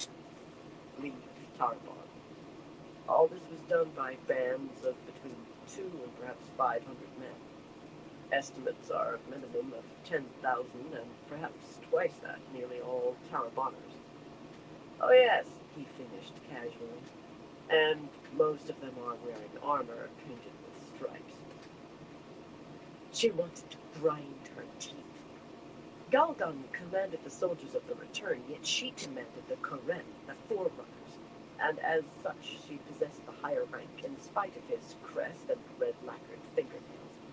She suspected the only reason he did not claim that the Forerunners had been absorbed into the return by its very arrival was that supplanting her meant assuming responsibility for Turan's safety, and for that apology should it become necessary. Dislike was too mild a word. She loathed Galgan. A mutiny, she said, proud of the coolness of her voice. Inside, she had begun to burn. Galgan's white hue swung slowly as he shook his head. No. All reports say our Taraboners have fought well, and we've had a few successes, taken a few prisoners. Not one of them can be found on the rosters of the loyal Taraboners. Several have been identified as Dragonsworn, believed to be up in Arad-Daman. And the name Rodal Igeralda has been mentioned a number of times as the brain behind it, and the leader, the Damani. He's supposed to be one of the best generals this side of the ocean, and if he planned and carried out all this, he swept a hand over the map. Then I believe it. The fool sounded admiring. Not a mutiny, a raid on a grand scale, but he won't get out with nearly as many men as he brought in. Dragonsworn. The word was like a fist clutching Suroth's throat. Are there Ashaman? Those fellows who can channel. Galgan grimaced and made a sign against evil, apparently unconscious of doing so. There was no mention of them, he said dryly, and I rather think there would have been. Red-hot anger needed to erupt at Galgan, but screaming at another of the high blood would lower her eyes, and, as bad, gain nothing. Still, it had to be directed at someone. It had to come out. She was proud of what she had done with Tarabon, and now the country appeared to be halfway back to the chaos she found when she first landed there. and one man was to blame. This Aitoralda, her tone was icy. I want his head. Never fear, Galgan murmured, folding his hands behind his back and bending to examine some of the small matters. It won't be long before Turon chases him back to Arandaman with his tail between his legs, and with luck he'll be one of the bands we snap up. Luck, she said. I don't trust her luck. Her anger was open now, and she did not consider trying to suppress it again. Her eyes scanned the map as though she could find Aitoralda that way. If Turon is hunting 100 bands, as you suggest, he'll need more scouts to run them down, and I want them run down. Every last one of them, especially Aitoralda. General Yulon, I want 4 in every 5. No, 9 in every 10 Rockin and Altar and Amadisia move to Tarabon. If Turon can't find them with all that, then he can see if his own head will appease me. Yulon, a dark little man in a blue robe embroidered with black-crested eagles, must have dressed in too great a hurry to apply the gum that normally held his reed in place, because he was constantly touching the thing to make sure it was straight. He was captain of the air for the Forerunners, but the returns captain of the air was only a banner general, a more senior man having died on the voyage. Yulon would have no trouble with him. A wise move, High Lady, he said, frowning at the map. But may I suggest leaving the Rockin and Amadisia and those assigned to Banner General Kirkham? Rockin are the best way we have to locate Aiel, and in 2 days we still haven't found those white cloaks. That will still give General Turon. The Aiel are less of a problem every day, she told him firmly. And a few deserters are nothing. He inclined his head in assent, one hand keeping his wig in place. He was only alone after all. I hardly call 7,000 men a few deserters, Galgan murmured dryly. It shall be as I command, she said. Curse those so-called children of the light. She still had not decided whether to make Asunawa and the few thousand who had remained Dr. Mail. They had remained, yet how long before they offered betrayal too. And Asunawa seemed to hate Damani of all things. The man was unbalanced. Galgan shrugged, utterly unperturbed. A red lacquered fingernail traced lines on the map as though he were planning movements of soldiers. So long as you don't want the tow rocket, too, I raise no objections. That plan must go forward. Altara is falling into our hands with barely a struggle. I'm not ready to move on Ilion yet, and we need to pacify Tarabon again quickly. The people will turn against us if we can't give them safety. Suroth began to regret letting her anger show. He would raise no objections? He was not ready for Ilion yet? He was all but saying that he did not have to follow her orders, only not openly. Not so he had to take her responsibility along with her authority. I expect this message to be sent to Turon, General Galgan. Her voice was steady, kept so by will alone. He is to send me Rodel Aitoralda's head if he has to hound the man across Arandaman and into the Blight. And if he fails to send me that head, I will take his. Galgan's mouth tightened briefly, and he frowned down at the map. Turon sometimes needs a fire lit under him, he muttered. And Arandaman has always been next for him. Very well. Your message will be sent, Suroth. She could stay no longer in the same room with him. Without a word, she left. Had she spoken, she would have screamed. She stalked all the way back to her rooms without bothering to mask her fury. The Death Watch guards took no notice, of course. They might as well have been carved of stone, which made her slam the anteroom door behind her with a crash. Perhaps they noticed that. Padding toward her bed, she kicked off her slippers, let the robe and sash fall to the floor. She must find Tuon. She had to. If only she could puzzle out Tuon's target, puzzle out where she was. If only... Suddenly the walls of her bedchamber, the ceiling, even the floor began to glow with a silvery light. Those surfaces seemed to have become light. Gaping in shock, she turned slowly, staring at the box of light that surrounded her, and found herself looking at a woman made of roiling flames, clothed in roiling flames. Alman Daragal was on his feet, awaiting his owner's command to attack. "I am Semirag," the woman of fire said in a voice like a tolling funeral gong. "Belly, Almandargal."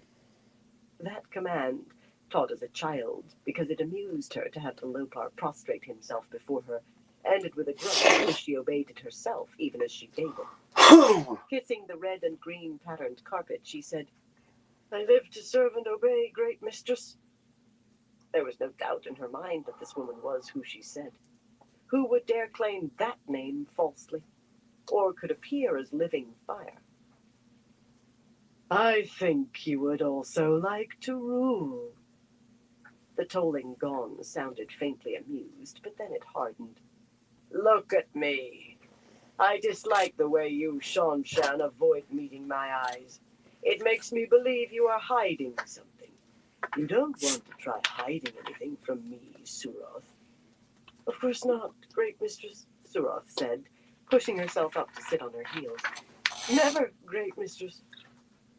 She raised her gaze as far as the other woman's mouth, but she could not make herself raise it higher. Surely that would be enough. "Better," Semirag murmured. "Now, how would you like to rule in these lands? A handful of deaths, Galgun and a few others, and you could manage to name yourself Empress with my help.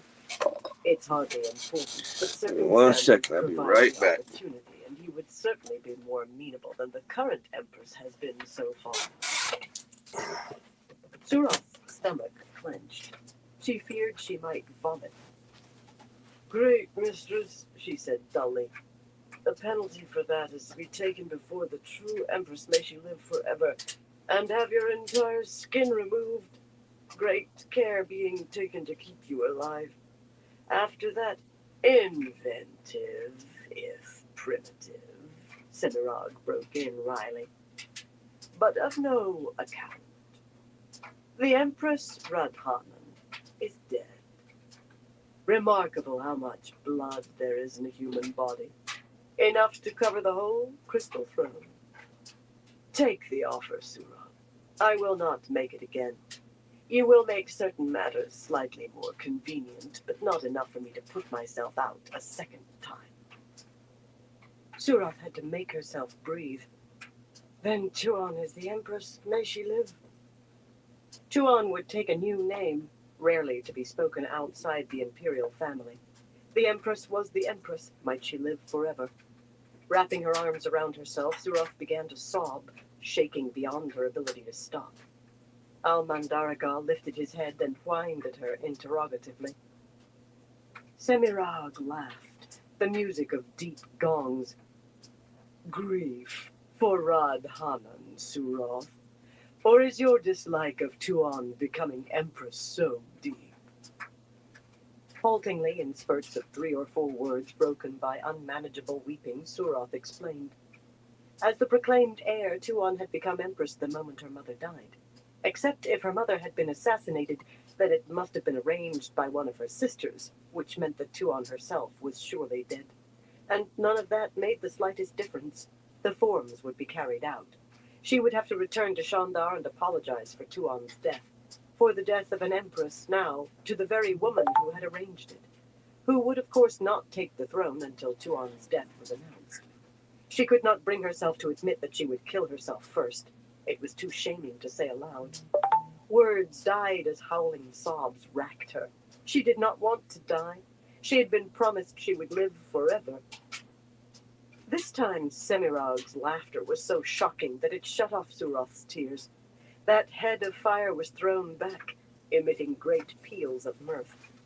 At last she regained control, wiping away tears of flame with fiery fingers. "I see I didn't make myself clear. Radhanan is dead, and her daughters, and her sons, and half the imperial court as well. There is no imperial family except for Tuon. There is no empire. Shandar is in the hands of rioters and looters, and so are a dozen other cities. At least 50 nobles are contending for the throne with armies in the field. There is war from the Aldale Mountains to Salakay, which is why you will be perfectly safe in disposing of Tuon and proclaiming yourself Empress. I've even arranged for a ship which should arrive soon to bring word of the disaster. She laughed again and said something strange. Let the Lord of Chaos rule. Suroth gaped at the other woman in spite of herself. The Empire? Destroyed? Semirag had killed the... Assassination was not unknown among the blood, high or low, nor within the Imperial family. Yet for anyone else to reach inside the Imperial family in that way was horrifying, unthinkable. Even one of the Dakonsian, the chosen ones. But to become Empress herself, even here. She felt dizzy with a hysterical desire to laugh. She could complete the cycle, conquering these lands, and then send armies to reclaim Shanshan. With an effort, she managed to regain possession. Great mistress, if Tuan really is alive, then killing her will be difficult. She had to force those words out. To kill the Empress, even thinking it was difficult. To become Empress. Her head felt as if it might float off her shoulders. She will have her Suldam and Domani with her, and some of her Death Watch guards. Difficult? Killing her would be impossible in those circumstances, unless Semirag could be induced to do it herself. 6 Domani might well be dangerous even to her. Besides, there was a saying among commoners. The mighty tell the lesser to dig in the mud and keep their own hands clean. She had heard it by chance and punished the man who spoke it, but it was true. Think, Suroth. The gongs rang, strong, imperative. Captain Musenji and the others would have gone the same night Tuon and her maid left if they had had any inkling of what she was about. They are looking for her. You must put every effort into finding her first. But if that fails, her Death Watch guards will be less protection than they seem. Every soldier in your army has heard that at least some of the guards are involved with an imposter. The general feeling seems to be that the imposter and anyone connected to her should be torn apart bodily, and the pieces buried in a dung heap, quietly. Lips of fire curled in a small, amused smile, to avoid the shame to the Empire. It might be possible. A party of Death Watch guards would be easy to locate. She would need to find out exactly how many Musenji had taken with him, and send Elvar with 50 for every one. No, 100, to account for the Damani. And then, great mistress, you understand I am reluctant to proclaim anything until I am certain Tuon is dead? Of course, Semirag said. The gongs were amused once more. But remember, if Tuon manages to return safely, it will matter little to me. So don't dally. I will not, great mistress. I intend to become Empress, and for that I must kill the Empress. This time, saying it was not very hard at all. In Parvara's estimation, Tsutama Wrath's rooms were flamboyant beyond the point of extravagance, and her own beginnings as a butcher's daughter played no part in her opinion. The sitting room simply put her on edge. Beneath a cornice carved with swallows in flight and gilded, the walls held 2 large silk tapestries, one displaying bright red blood roses, the other a calmness bush, covered in scarlet blossoms larger than her 2 hands together. The tables and chairs were delicate pieces, if you ignored sufficient carving and gilding for any throne. The stand lamps were heavily gilded too, and the mantel worked with running horses above the red-streaked marble fireplace. Several of the tables held red sea-folk porcelain, the rarest, 4 vases and 6 bowls, a small fortune in themselves, as well as any number of jade or ivory carvings, none small, and one figure of a dancing woman, a hand tall, that appeared to be carved from a ruby. A gratuitous display of wealth. And she knew for a fact that aside from the gilded barrel clock on the mantel, there was another in Tsutama's bedroom, and even one in her dressing room. 3 clocks! That went far beyond flamboyant, never mind gilding or rubies. And yet the rooms suited the woman seated across from her and Javindra. Flamboyant was exactly the word for her appearance. Sutama was a strikingly beautiful woman, her hair caught in a fine golden net, with fire drops thick at her throat and ears, and dressed as always in crimson silk that molded her full bosom, today with golden scrollwork embroidery to increase the emphasis. You might almost think she wanted to attract men if you did not know her. Sutama had made her dislike of men well known long before being sent into exile. She would have given mercy to a rabid dog before a man. Back then, she had been hammer hard, yet many had thought her a broken reed when she returned to the tower. For a while, they had. Then everyone who spent any time near her realized that those shifting eyes were far from nervous. Exile had changed her, only not towards softness. Those eyes belonged on a hunting cat, searching for enemies or prey. The rest of Tsutama's face was not so much serene as it was still, an unreadable mask. Unless you pushed her to open anger, at least. Even then, her voice would remain as calm as smooth ice, though an unnerving combination. I heard disturbing rumors this morning about the battle at Dumai's Wells, she said abruptly. Bloody disturbing. She had the habits now of long silences, no small talk, and sudden unexpected statements. Exile had coarsened her language, too. The isolated farm she had been confined to must have been vivid. Including that 3 of the dead sisters were from our Aja, mother's milk in a cup, all delivered in the most even tones, but her eyes stabbed at them accusingly. Pavara took that gaze in stride. Any direct look from Tsutama seemed accusing, and on edge or not, Pavara knew better than to let the highest see it. The woman swooped on weakness like a falcon. I can't see why Katerina would disobey your orders to keep her knowledge to herself. And you cannot believe Tarna is likely to put discredit on Elida. Not publicly, at any rate. Tarna guarded her feelings on Elida as carefully as a cat guarded a mousehole.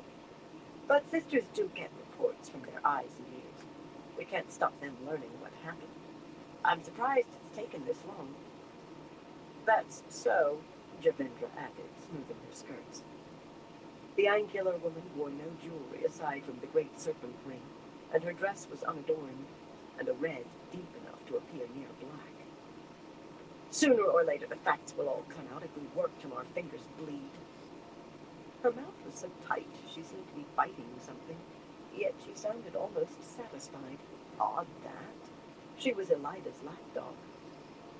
Sutama's stare focused on her, and after a moment a flush grew on Javindra's cheeks. Perhaps as an excuse to break eye contact, she took a long drink of her tea. From a cup of beaten gold worked with leopards and deer, of course, Sutama being as she now was. The highest continued to stare silently, but whether at Javindra or something beyond her, Pavara could no longer say. When Katerina brought word that Galina was among the dead at Dumai's Wells, Sutama had been raised to replace her by mere acclamation. She had possessed a very good reputation as a sitter, at least before her involvement in the disgusting events that led to her downfall, and many in the Red believed the times called for as hard a highest as could be found. Galina's death had lifted a great weight from Pavara's shoulders. The highest, a dark friend. Oh, that had been agony. Yet she was uncertain about Sutama. There was something wild about her now, something unpredictable. Was she entirely sane? But then the same question could be asked regarding the whole White Tower. How many of the sisters were entirely sane now? As if sensing her thoughts, Sutama shifted that unblinking gaze to her. It did not make Pavara color or start, as it did so many besides Javindra, but she did find herself wishing Duhara were there, just to give the highest a third sitter to stare at, just to share them out. She wished she knew where the woman had gone and why, with a rebel army camped outside Tarbawan. Over a week ago, Duhara had simply taken ship without a word to anyone, so far as Pavara was aware, and no one seemed to know whether she had gone north or south. These days, Pavara was suspicious of everyone and nearly everything. Did you call us here because of something in that letter, highest? She said at last. She met that unsettling stare levelly, Yet she was beginning to want a long pull from her own ornate cup, and she wished it held wine rather than tea. Deliberately, she rested the cup on the narrow arm of her chair. The other woman's gaze made her feel as though spiders were crawling on her skin. After a very long moment, Tsutama's eyes dropped to the folded letter in her lap. Only her hand held it from rolling up into a little cylinder. It was on the very thin paper used for messages sent by pigeon, and the small inked letters, clearly visible through the page, appeared to cover it densely. "This is from Sashal Anderley," she said, bringing a wince of pity from Pavara and a grunt that might have been anything from Javindra. "Poor Sashal."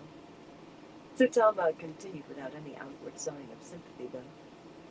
"The bloody woman believes Galina escaped because it is addressed to her.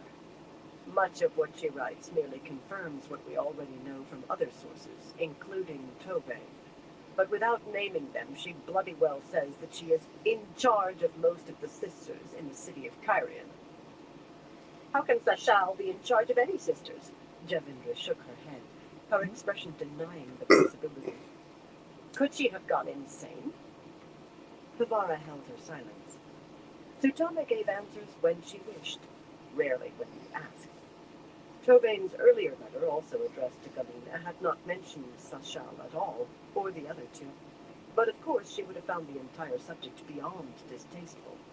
Even thinking of it was like eating rotten plums. Most of her words had been devoted to laying the whole blame for events at Elida's feet, however indirectly.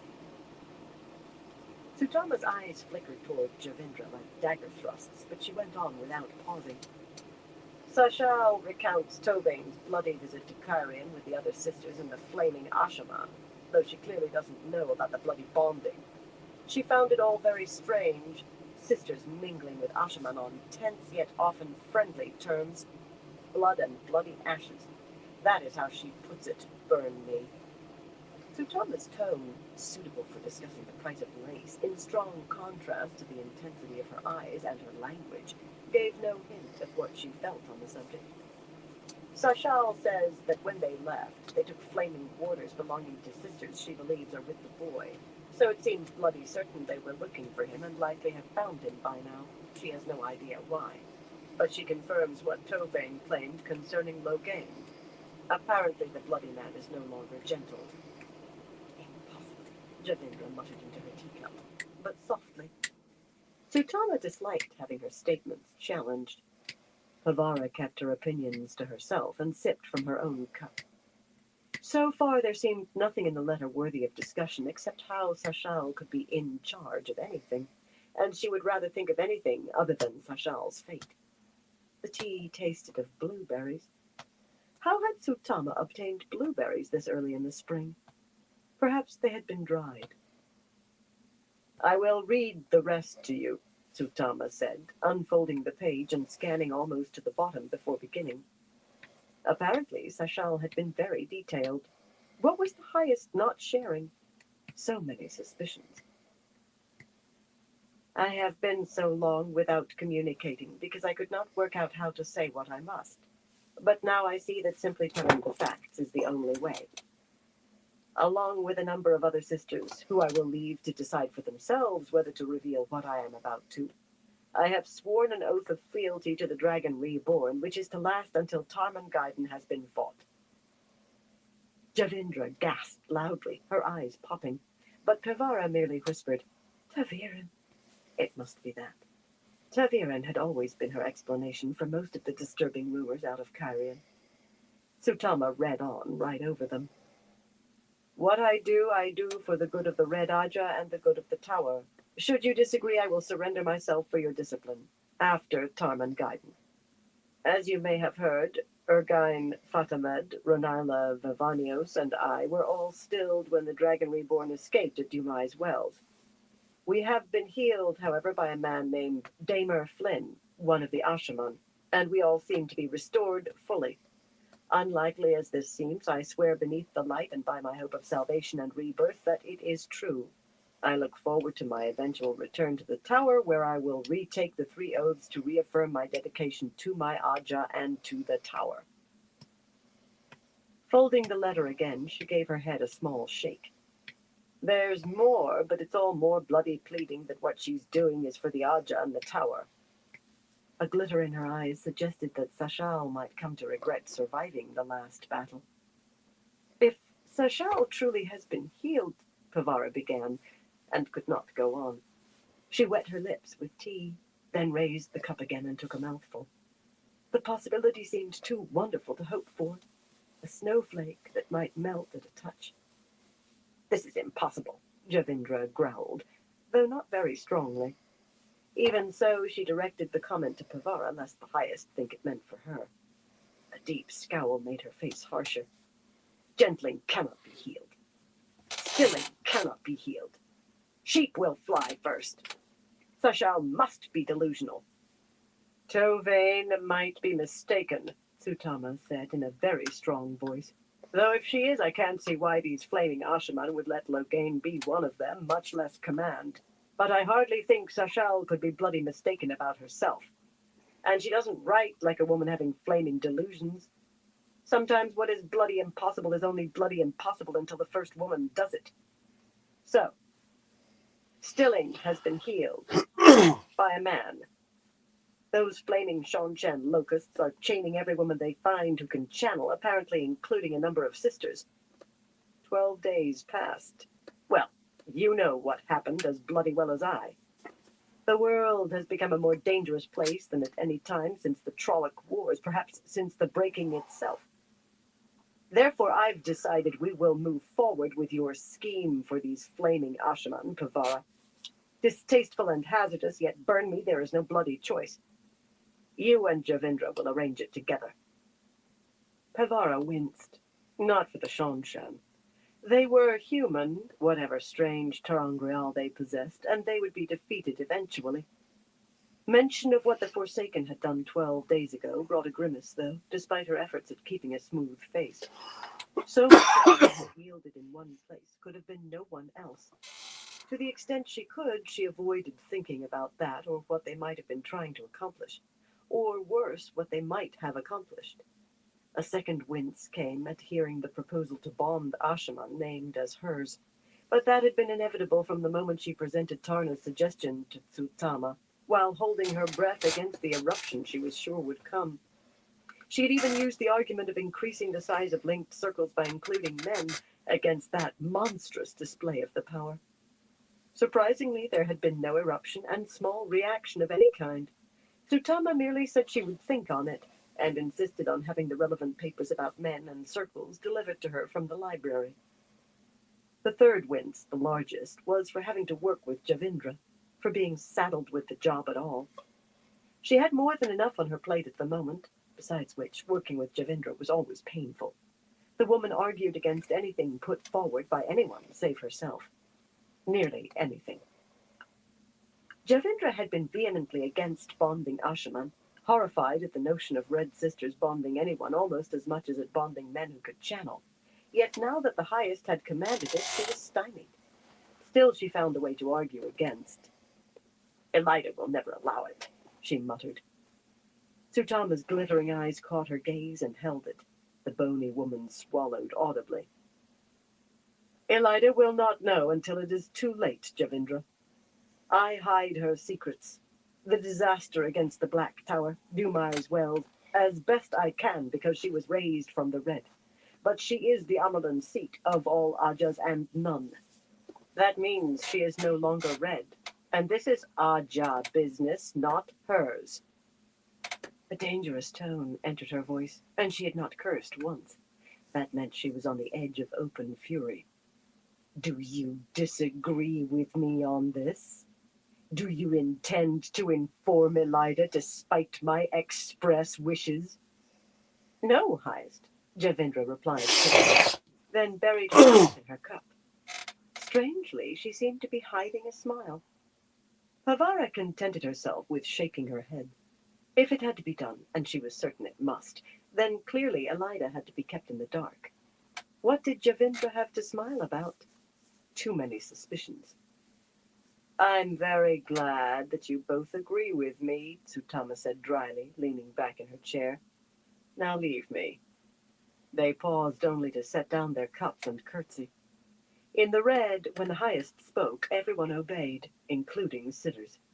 The sole exception by Aja law was voting in the hall, though some women who held the title had managed to ensure that any vote near to their hearts went as they wished. Pavara was certain Sutama intended to be one such. The struggle was going to be distinctly unpleasant. She only hoped she could give as good as she got. In the corridor outside, Javindra muttered something about correspondence and rushed off down the white floor tiles marked with the red flame of Tarvalin before Pavara could say a word. Not that she had intended to say anything, but surely as peaches were poison, the woman was going to drag her heels in this and leave the whole matter light. But this was the last thing she needed at the worst possible time. Pausing at her own rooms only long enough to gather her long-fringed shawl and check the hour, a quarter of an hour to noon, she was almost disappointed that her one clock agreed with Sutama's.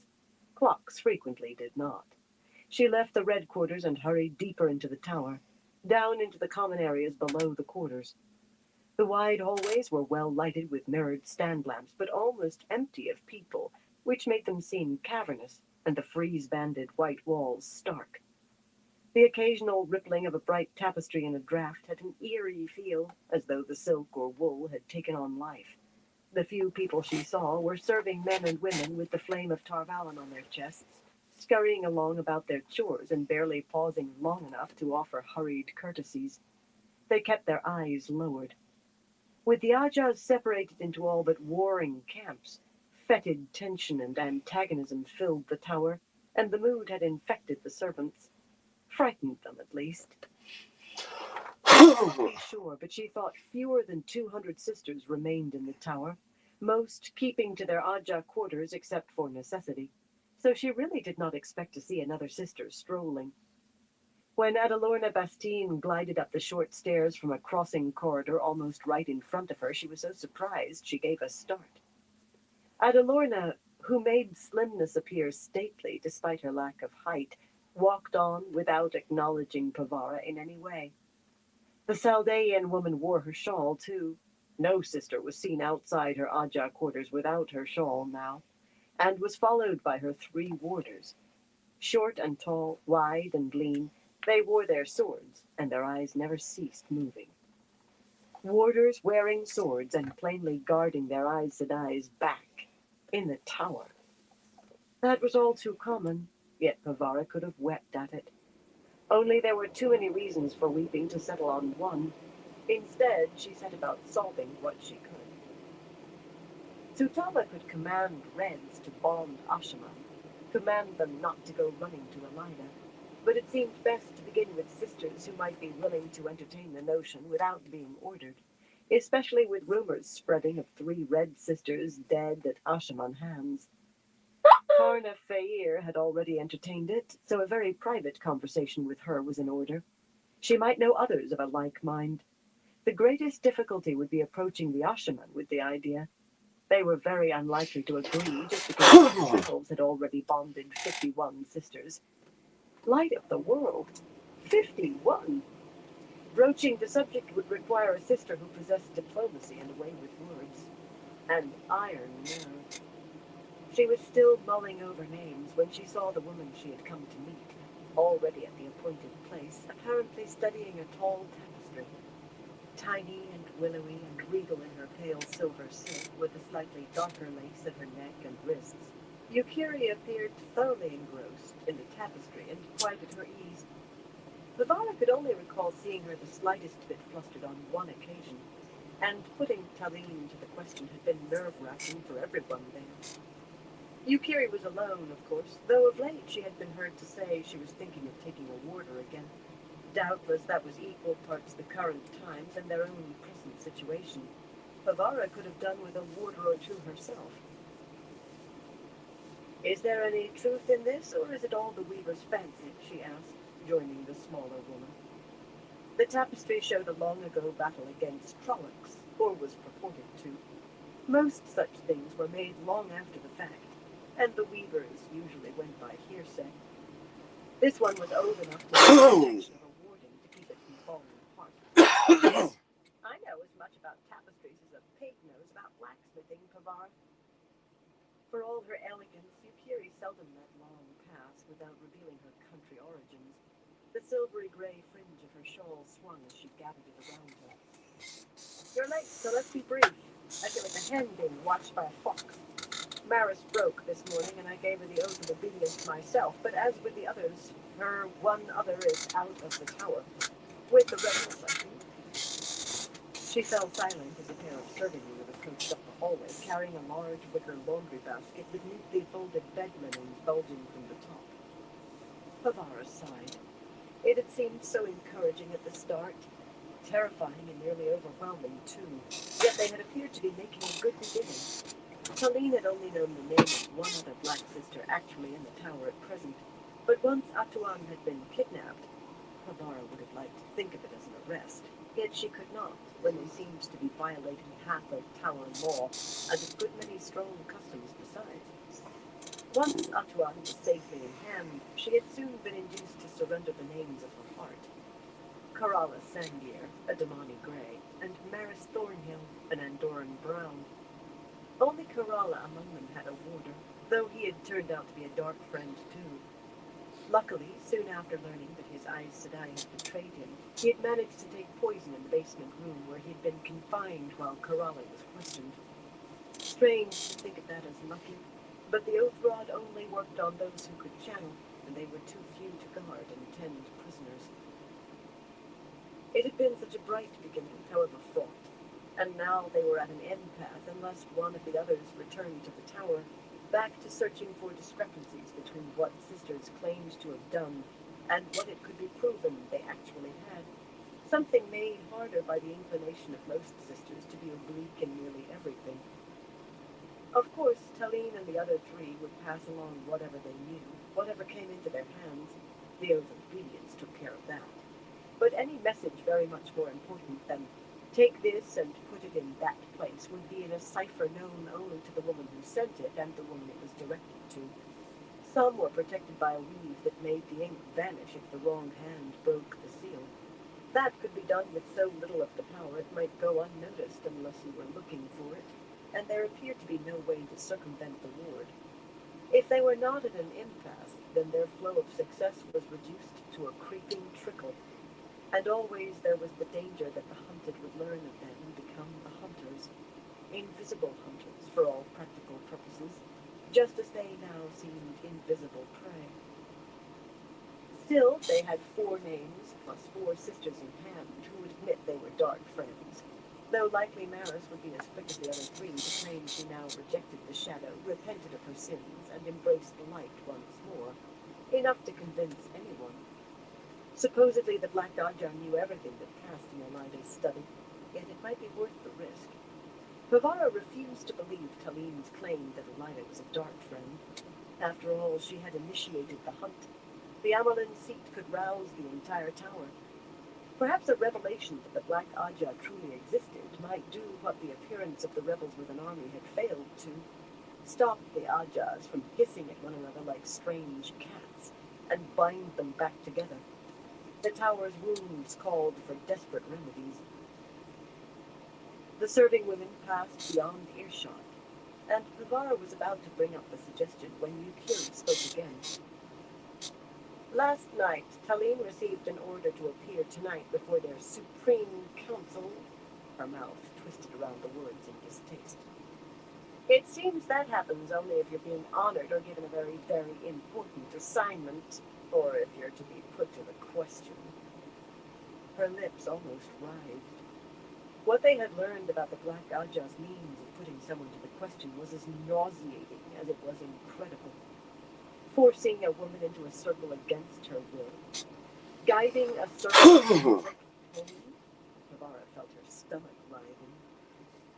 Talene doesn't think she's to be honored or given an assignment, Yukiri went on, so she begged to be hidden away. Sayerin put her in a room in the lowest basement.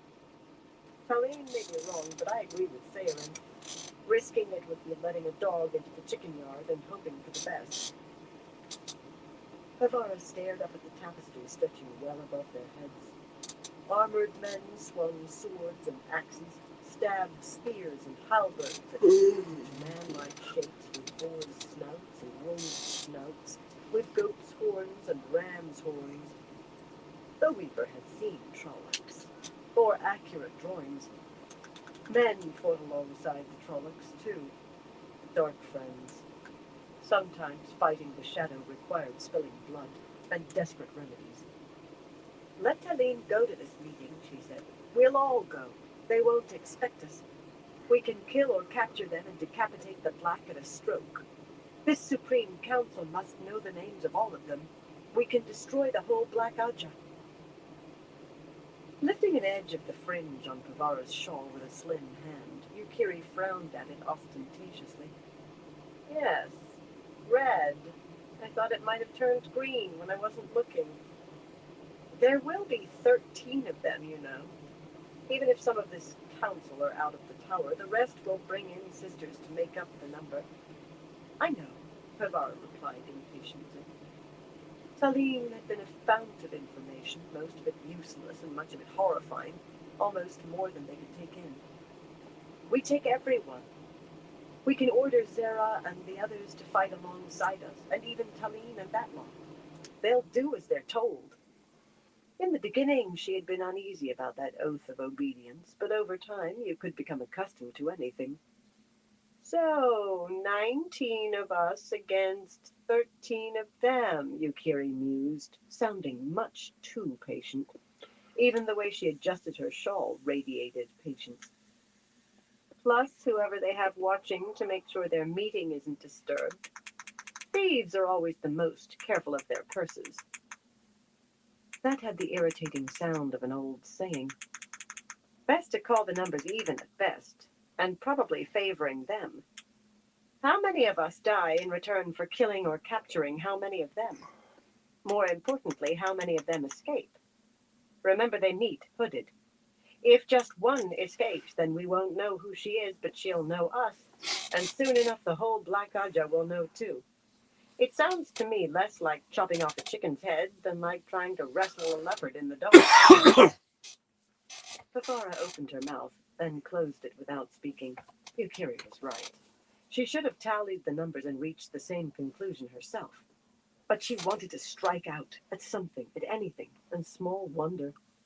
The head of her Ajah might be insane. She was tasked with arranging for Reds, who by ancient custom bonded no one, to bond not just any men, but Ashaman.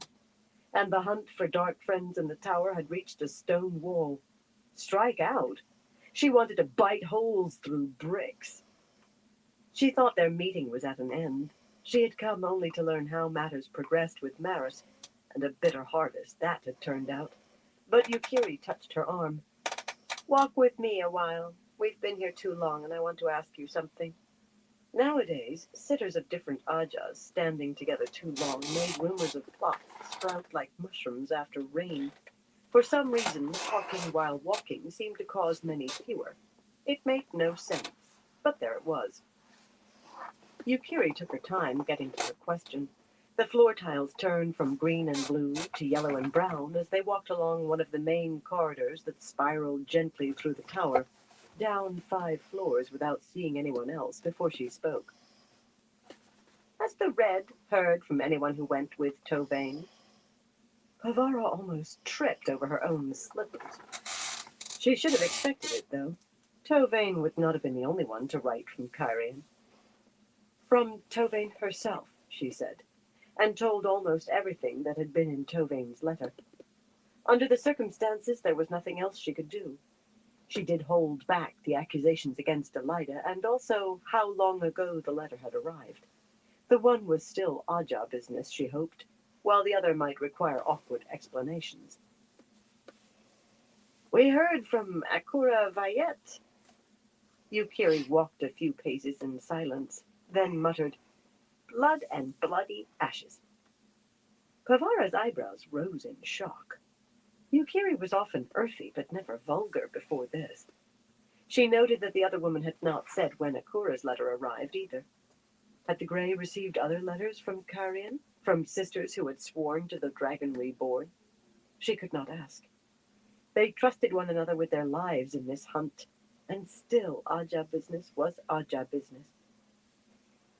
What do you intend doing with the information? We will keep silent for the good of the tower. Only the sitters and the head of our Aja know. Their Vanaline is for pulling Elida down because of this, but that can't be allowed now. With the tower to mend and the Shan Chan and Ashaman to be dealt with, perhaps never. She did not sound happy over that. Lavara stifled her irritation. She could not like Elida, yet you did not have to like the Amarlin seat. Any number of very unlikable women had worn the stole and done well for the tower. But could sending 51 sisters into captivity be called doing well? Could Dumais Wells, with 4 sisters dead and more than 20 delivered into another sort of captivity to a Taviran? No matter. Elida was red, had been red, and how long had passed since the red gained the stole and staff. All the rash actions and ill-considered decisions seemed things of the past since the rebels appeared, and saving the tower from the Black Aja would redeem her failures. That was not how she put it, of course.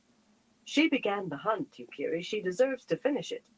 Light, everything we've uncovered so far has come by chance, and we are at a full stop. We need the authority of the Amarlin seat behind us if we're to get any further. I don't know, the other woman said, wavering. All 4 of them say the Black knows everything that happened in Elida's study. She bit at her lip and shrugged uncomfortably. Perhaps if we can meet her alone, away from her study. There you are. I've been looking everywhere. Lavara turned calmly at the sudden voice behind them, but Yukiri gave a start and muttered something pungent almost under her breath. If she kept this up, she would be as bad as Doacine or Tsutama. Siane hurried down to them with the fringes of her shawl swinging and her thick black eyebrows rising in surprise at Yukiri's glare. How like a white. Logical in everything and often blind to the world around them. Half the time, Siane Hey, seemed Grandpa. unaware How you they were in doing, bro? danger at all. You went up pretty looking late. for us? Yukiri almost growled. Well, there you Clapping can her only be fists on one her for hips. you, so I guess it's Despite not her too late. diminutive size, she gave a good impression of fierce looming. Doubtless part of that was for being startled, but she still believed Siane should be guarded closely for her own protection, no matter what Sarin had decided, and here the woman was, out and about alone.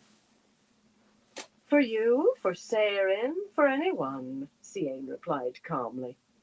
Her earlier fears that the Black Aja might know what work Elida had assigned her were quite gone. Her blue eyes held warmth, yet otherwise she was back to being the prototypical white, a woman of icy serenity. I have urgent news, she said as though it were anything but. The lesser is this. This morning I saw a letter from Ayako Norsoni that arrived several days ago from Kyrian. She and Tovain and all the others have been captured by the Ashaman, and, tilting her head to one side, she studied them in turn. Hell yeah, Grandpa. The slightest. Of course. I'll probably be heading You've to bed seen here in a letters, little too. bit too, just Well, 'cause there's nothing to be done it's about about to be now, 2 o'clock anyway. here. Favara exchanged looks with Yukiri, then said, This is the less urgent, Siane? The white sitter's composure faded into worry, tightening her mouth and creasing the corners of her eyes. Her hands tightened into fists gripping her shawl. For us, it is. I've just come from answering a summons to Elida. She wanted to know how I was getting on. Siane took a deep breath. With discovering proof that Hell yeah, you Alviarin have a good had night entered too, treasonous Grandpa. correspondence with the Definitely Dragon appreciate you Reborn. stopping by too, bro. Really, she was so circumspect in the beginning, But so you have a good indirect, night. It's no wonder I misunderstood what she wanted. I think that fox is walking on my grave, Yukiri murmured. Favara nodded. The notion of approaching Elida had vanished like summer dew. Their one assurance that Elida was not herself Black Aja had been that she instigated the hunt for them. But since she had done no such thing, Later, at Grandpa. least the Black Aja remained in ignorance of them. At least they had that, still. But for how much longer? On mine, too, she said softly. Alviarin glided along the corridors of the lower tower with an outward air of serenity that she held on to hard. Night seemed to cling to the walls despite the mirrored stand lamps, the ghosts of shadows dancing where none should be. Imagination, surely, yet they danced on the edges of vision. The hallways were very nearly empty, though the second sitting of supper had just ended. Most sisters preferred to have food brought up to their rooms these days, but the hardier and more defiant ventured to the dining halls from time to time, and a handful still took many of their meals below. She would not risk sisters seeing her appear flustered or hurried. She refused to let them believe she was scuttling about. In truth, she disliked anyone looking at her at all. Outwardly calm, she seethed inside. Abruptly, she realized that she was fingering the spot on her forehead where Shaidar Haran had touched her, where the great lord himself had marked her as his. Hysteria bubbled almost to the surface with that thought, but she maintained a smooth face by sheer will and gathered her white silk skirts slightly. That should keep her hands occupied. The great lord had marked her. Best not to think on that. But how to avoid it? The great lord. On the outside, she displayed absolute composure, but within was a swirling tangle of mortification and hatred, and very near to gibbering terror. The external calm was what mattered, though, and there was a seed of hope. That mattered, too. An odd thing to think of as hopeful, yet she would hang on to anything that might keep her alive. Stopping in front of a tapestry that showed a woman wearing an elaborate crown kneeling to some long-ago Amerlin, she pretended to examine it while glancing quickly to left and right. Aside from her, the corridor remained as barren of life as an abandoned tomb. Her hand darted behind the edge of the tapestry, and in an instant she was walking on again, clutching.